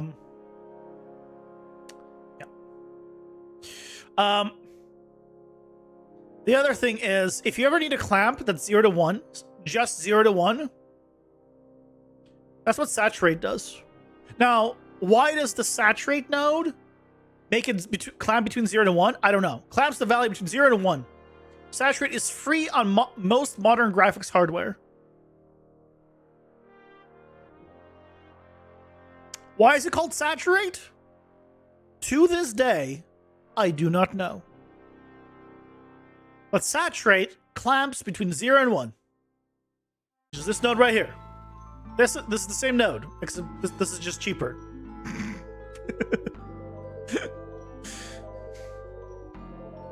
We're lerping with Fernell.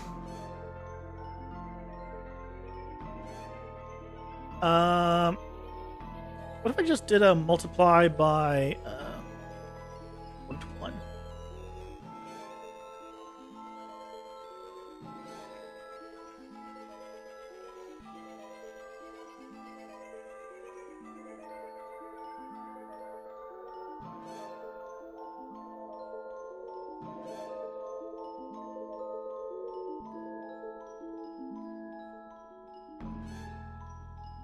.01?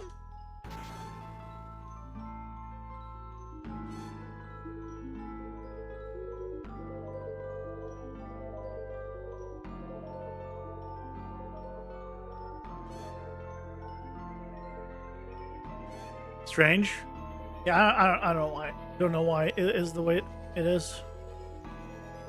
Yeah, I think I just want to eliminate it, basically. I think I just don't want the glass there.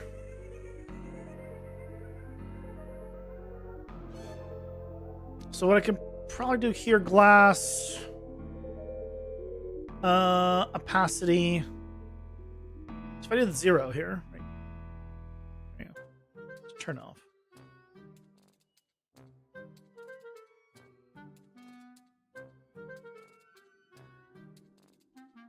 Yeah, that's better. What I would actually want is one of these two not be like lit up at all. Oh god, I can't even see these now.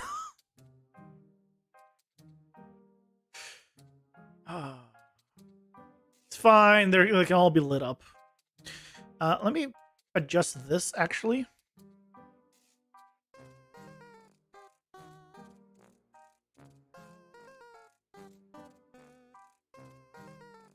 One of these.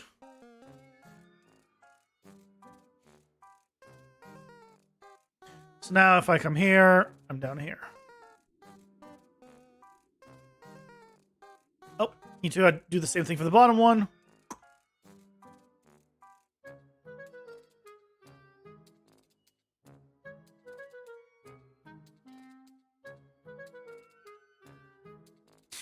Make it a little diagonal here.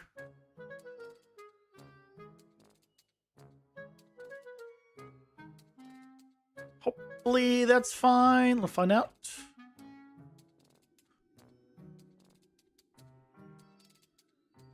Yep, that gives me a little bit of... Let's see. Cool. You're going to read all the code for these material bits? My brain needs to understand the math. Good luck. It's beyond me to understand. Look, I'm a very simple creature. I just use. Right? Like I don't need to like know how everything is done.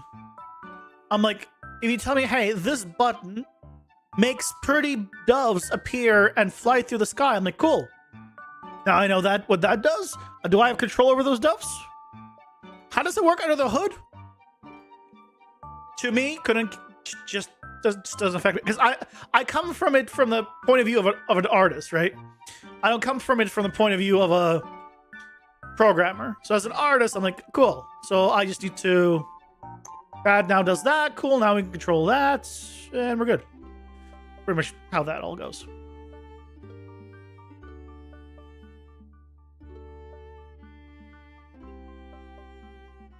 Yeah.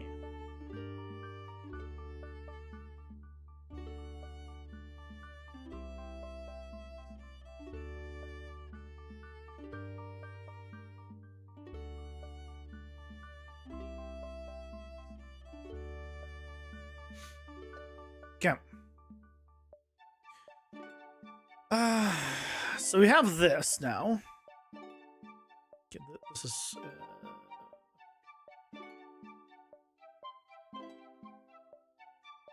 intersecting. Let's fix that.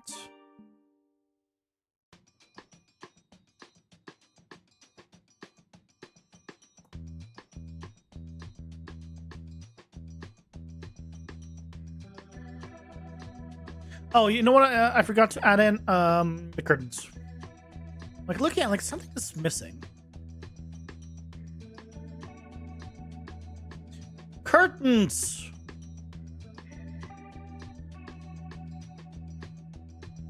Curtains are important.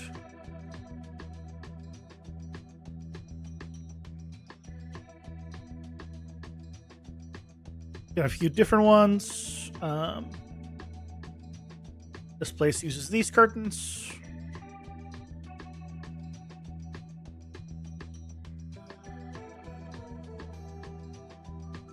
This place uses these curtains.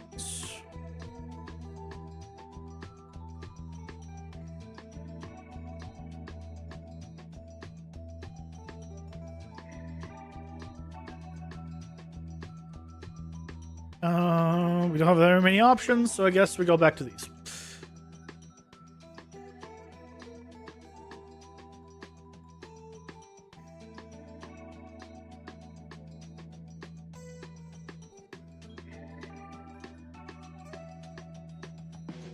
That one's just closed. Oh, you know what? They're a little too far in.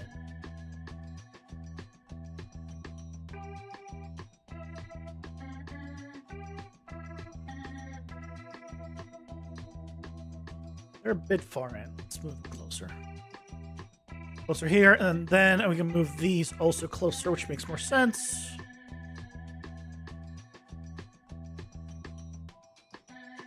So it doesn't quite, not quite as jarring, or should not be quite as jarring.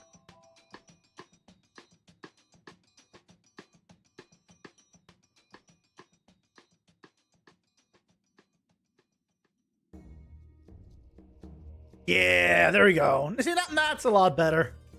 Can't really, not much being done about the doors.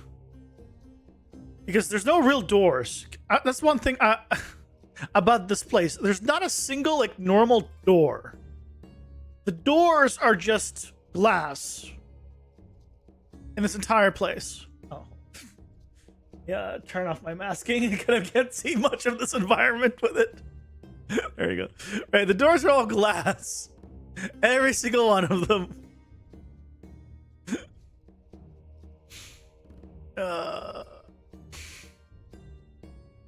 There's this. It's sort of. Maybe get it. Can we? I mean, this is better. This is better. So you know what? Let's use this. It is better.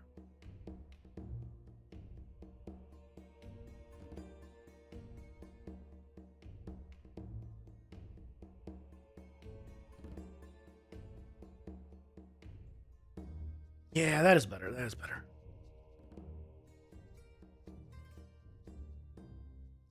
Not good, but better.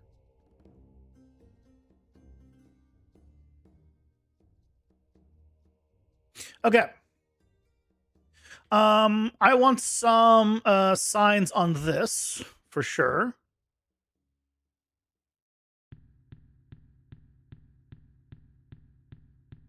Let's grab you. Sure, let's grab you.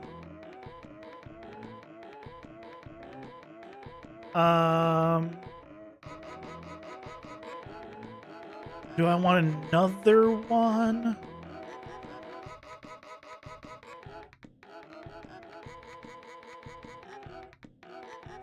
Probably not. Probably fine with that.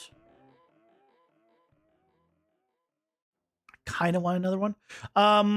Okay, so what are we doing inside?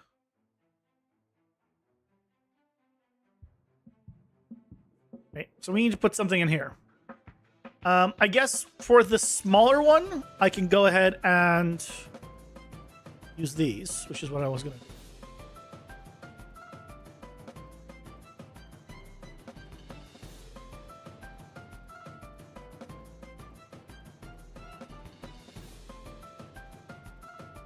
Like gap between them to help fill up space.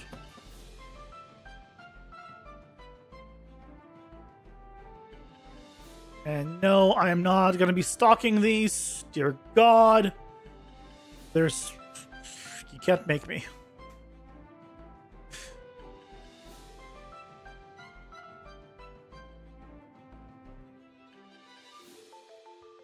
But I'll make it a little more interesting, though.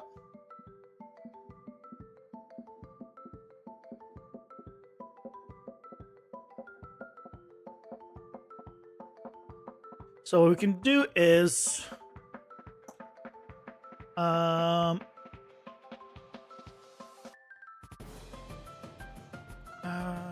if I did this...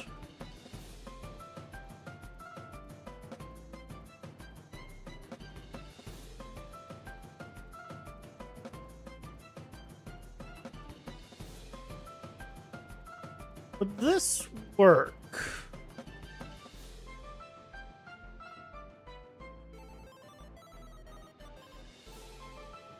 Right, just like a little store here. Oh, let me turn culling back on.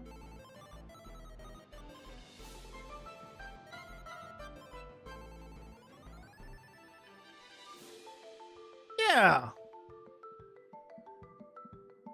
I think I'm gonna remove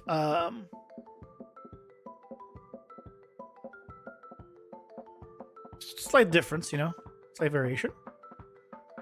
Or you know what? I'm going to remove it on both sides. And then I'm going to move them just further in.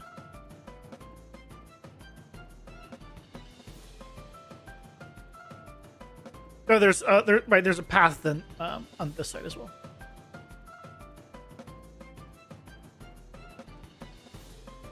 Yeah, I like that. Oh, the door doesn't get cut out. Gotta fix that. But the rest... Looking good. Let's just the door. Material instance, yay! Pretty material instance.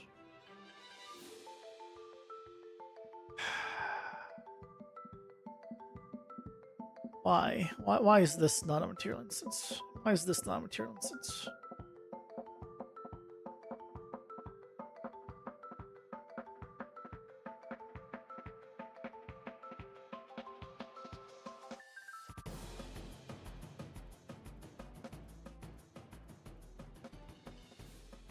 Okay.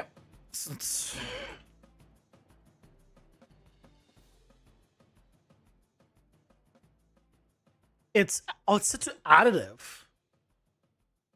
Okay, you know what? Fine. You get away with it. I don't know why it's such an additive. But I'll let it slide.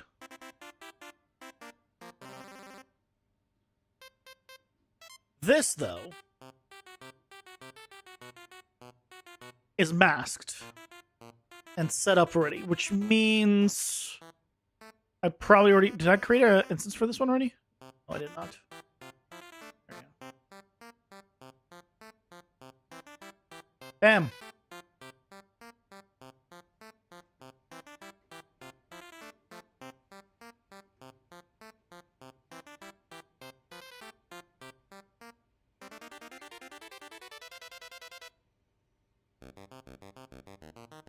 No, it's trying to save Yokohama again. I don't want to save Yokohama. Okay, so this one's... ooh.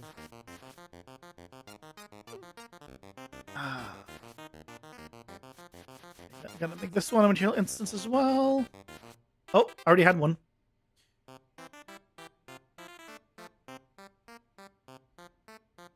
This one. Apply for default.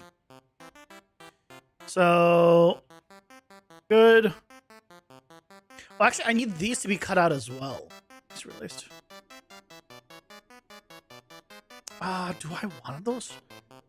So, I need those to be cut out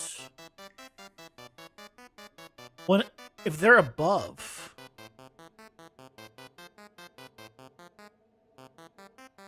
Right, because I think right now, if I place these here, right, they're just gonna be there. Yeah.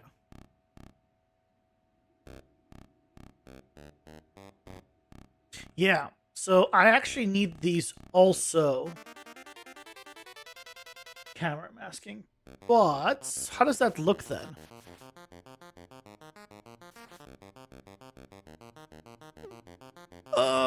What I need then is to separate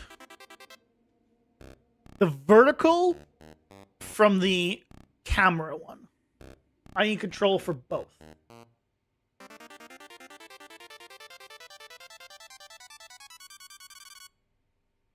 And right now I do both. So duplicate this. So camera masking, I'm gonna do vertical masking. Pausing for ads. Oh.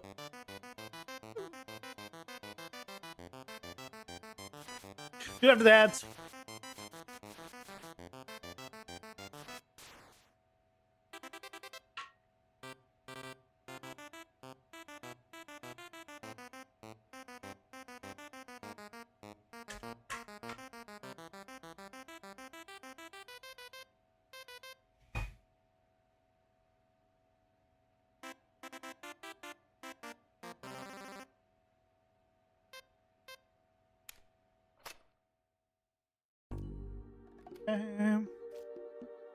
Second.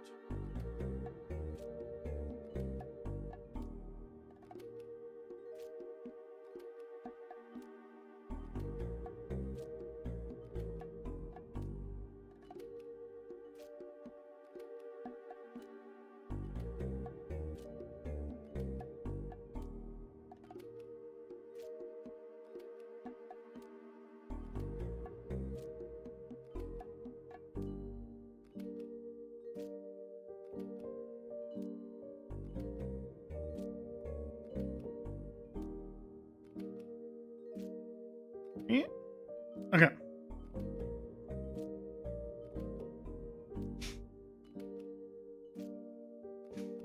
Yeah, so we're gonna separate out this part, which is this. I need to separate the bottom offset one. So I'll still need to do...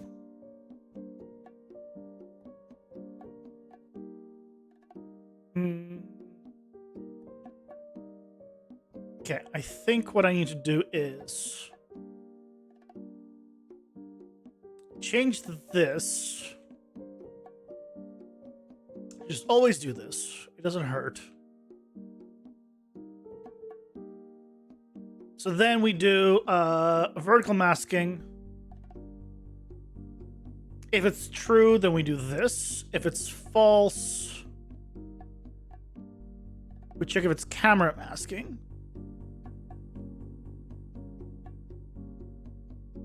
And if it's false again, then we do this. But if it's true, we still should check if it's camera masking.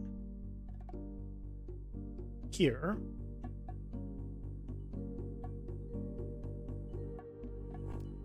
Probably I'm getting the position incorrect.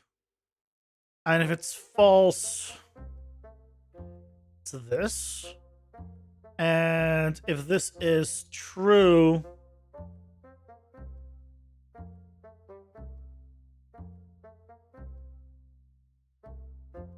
I guess I don't need to just do this.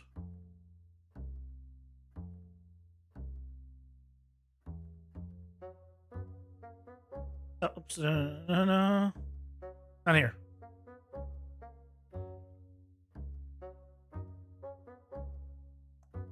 Okay.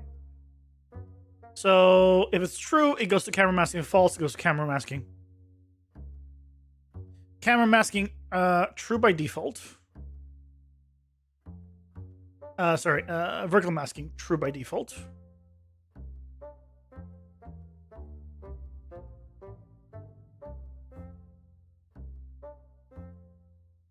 So right now, everything should be how it was. Let's Control-Shift-S.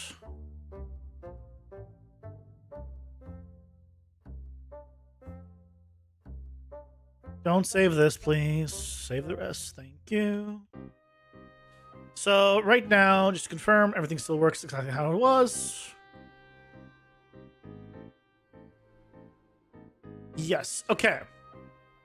So if for these, I turn off camera masking,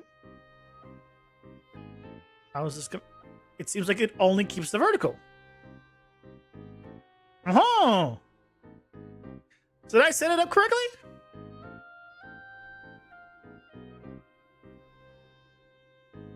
So this no longer disappears. Awesome. So, but if I have this like in the air here, right? Then when I get below,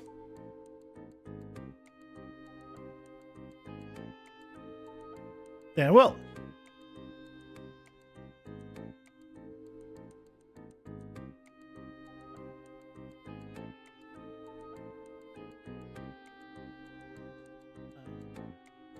I didn't put it high enough. I didn't put it high enough for the test. It was not on the next floor. Yeah, so we see this one, and then if I jump, we only see that one. But for these, it doesn't get cut out. Perfect. So now we can control whether or not the vertical aspect or the camera aspect are working, which is great. Okay.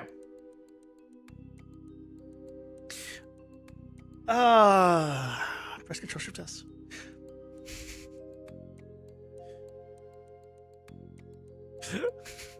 You know, this error really shows me how much I save.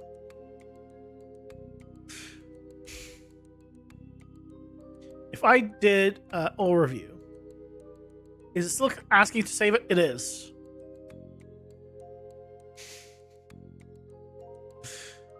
I'm glad it doesn't save it, but I wish I could. I wish there's a way of just telling something to just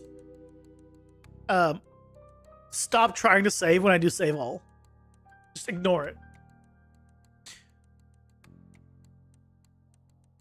Okay, so what are we doing here on the on floor 2? I don't want to put more of these in here, but I don't have many options in terms of assets. Actually, why don't I just check out what I have? Except for save. Yeah, I feel that. Yeah. Why don't we take a look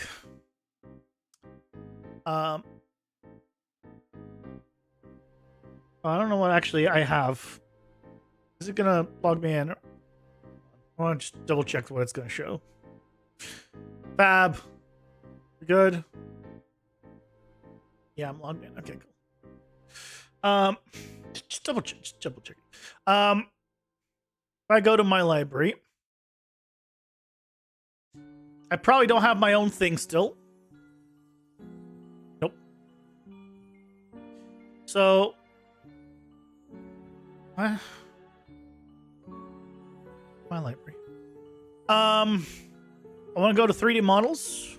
I just want to see if I have something that I can probably use. I have industry props. Apocalyptic props, no. Office. Construction, treasure. City of Brass props? See, I sort by 3D models, but I want to sort by, like, props. Can I search prop? Not really. It has to have the word prop now in its title. Grocery store prop collection.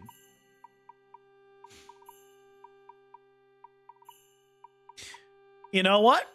I think we found the little pack that we need. This'll do.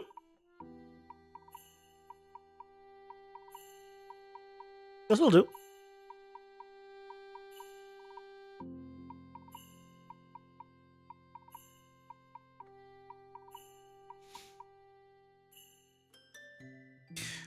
Now I gotta wait for it to download.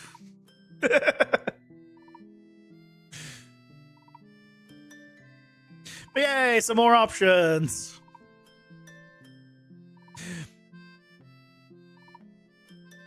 And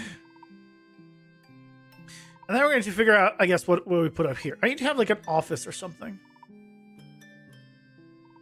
Like, it'll be nice to have.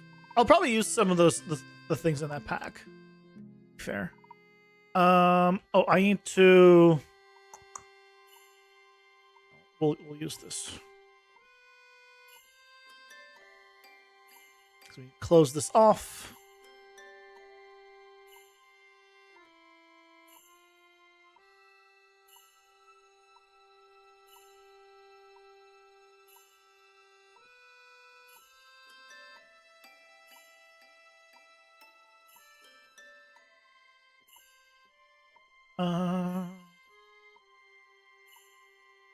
These, make it smaller, make it fit.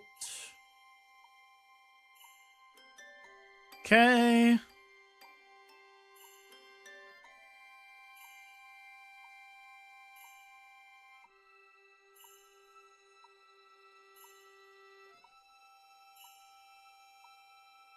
Oh. Sticks out.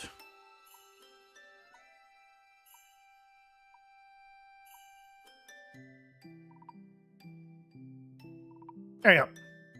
That's better. You like the 2 street levels? The whole idea of stacked cities is such is interesting. Can I tell you a secret? This wasn't because I planned to have a stacked city like this. It's because I want multiple elevations. So that way it still has the multi-level aspect that my original game is. So you can do things like this and jump down. In cases like that. Because why not? And then I was like, if I want the rooms to connect, I can't have... I don't have a way of separating, like, level 1 from level 2. So I'm like, screw it, we're doing multi-level streets. And I think it works. This wasn't like, yeah, this is what we're definitely going to do. This is I wanted to do this, and then now that I started doing it, it's like, oh, yeah, that's gonna be a thing now. So now we gotta, we're like, okay, what are we doing with that again? Right, that.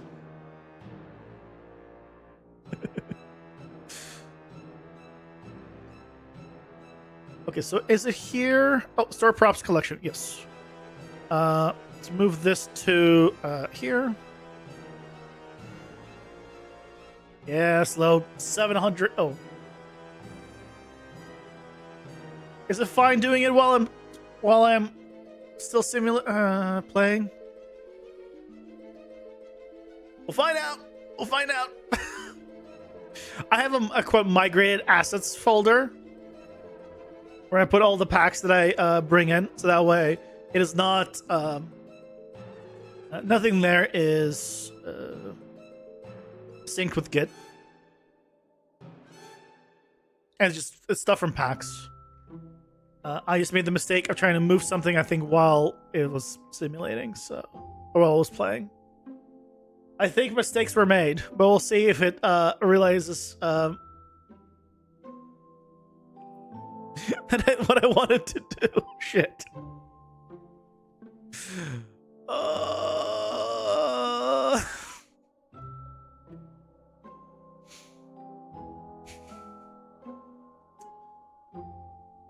It's only try. Well, I don't know if it is. It's like looking at a test manager. Oh. Stop. Did it do it? Oh, did it do it?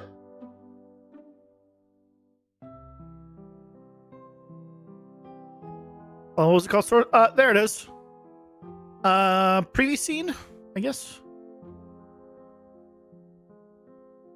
Save. Yeah, I know you're complaining about Yokohama. Oh, perfect. We can load this preview scene. Choose level, open level, preview scene.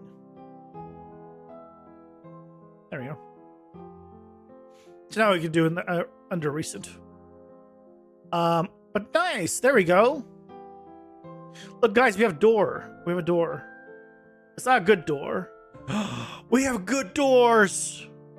Oh my god, we have a good door. Screw that, it's for a kitchen. I don't care if it's kitchen or anything. This is a door. Where is it? Turn off the occlusion real quick.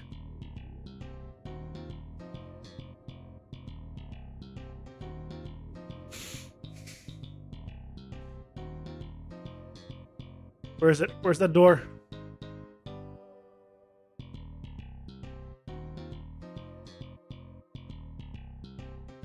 Goodbye. Hello.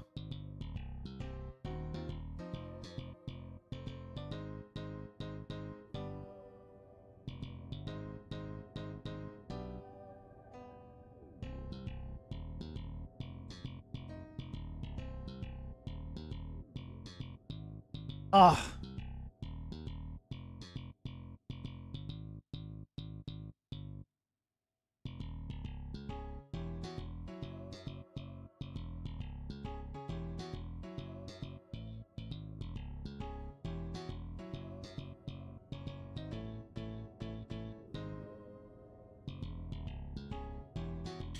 Oh, so much better. Watch out, world. He has a door now. Nothing can stop him.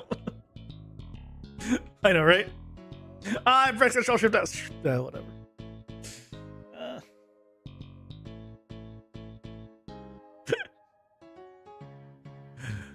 Okay. What do we got, though? We're like a garage door, which is cool, but why is it open towards us? I guess if you're doing interior. This is cool.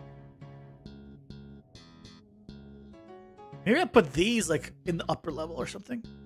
Oh, see, we have like cushions and stuff. Oh, this is great. Yeah, we got stuff like for basically an office. I can put this. Yeah. We got stuff now. What the hell is this thing? What is this? I don't know what I'm looking at. We're fine. And we got a shopping cart, trolley stuff. Oh, we have a bathroom cubicle. Oh, guys, that's it. We can put bathrooms in our world now. My God. We could put bathrooms in.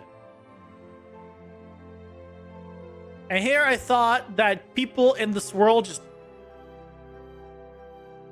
never shit or pissed. But no, we'll have some. I have some nice plants. A deli display. You've made it. Oh, is that what that is? Oh yeah, it does kind of look like it. Yeah.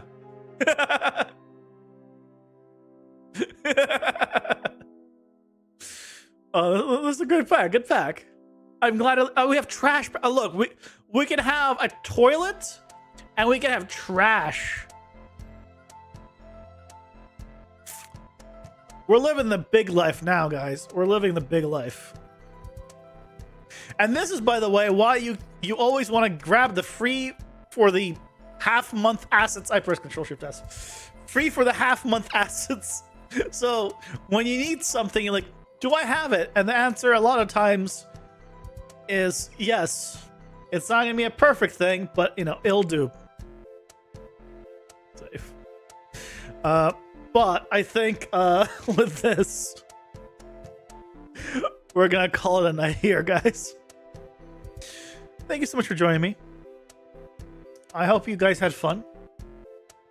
Maybe learn a little. We went over some stuff. Game dev luxury, literal trash assets. Yeah, I know, right? Look, sometimes you'll see some trash and that makes you happy. Just a little bit. Okay, guys. Hope you have a good rest of your night. See you guys tomorrow at 6:30 Pacific for some more game dev. And yeah, take care, guys. Bye-bye.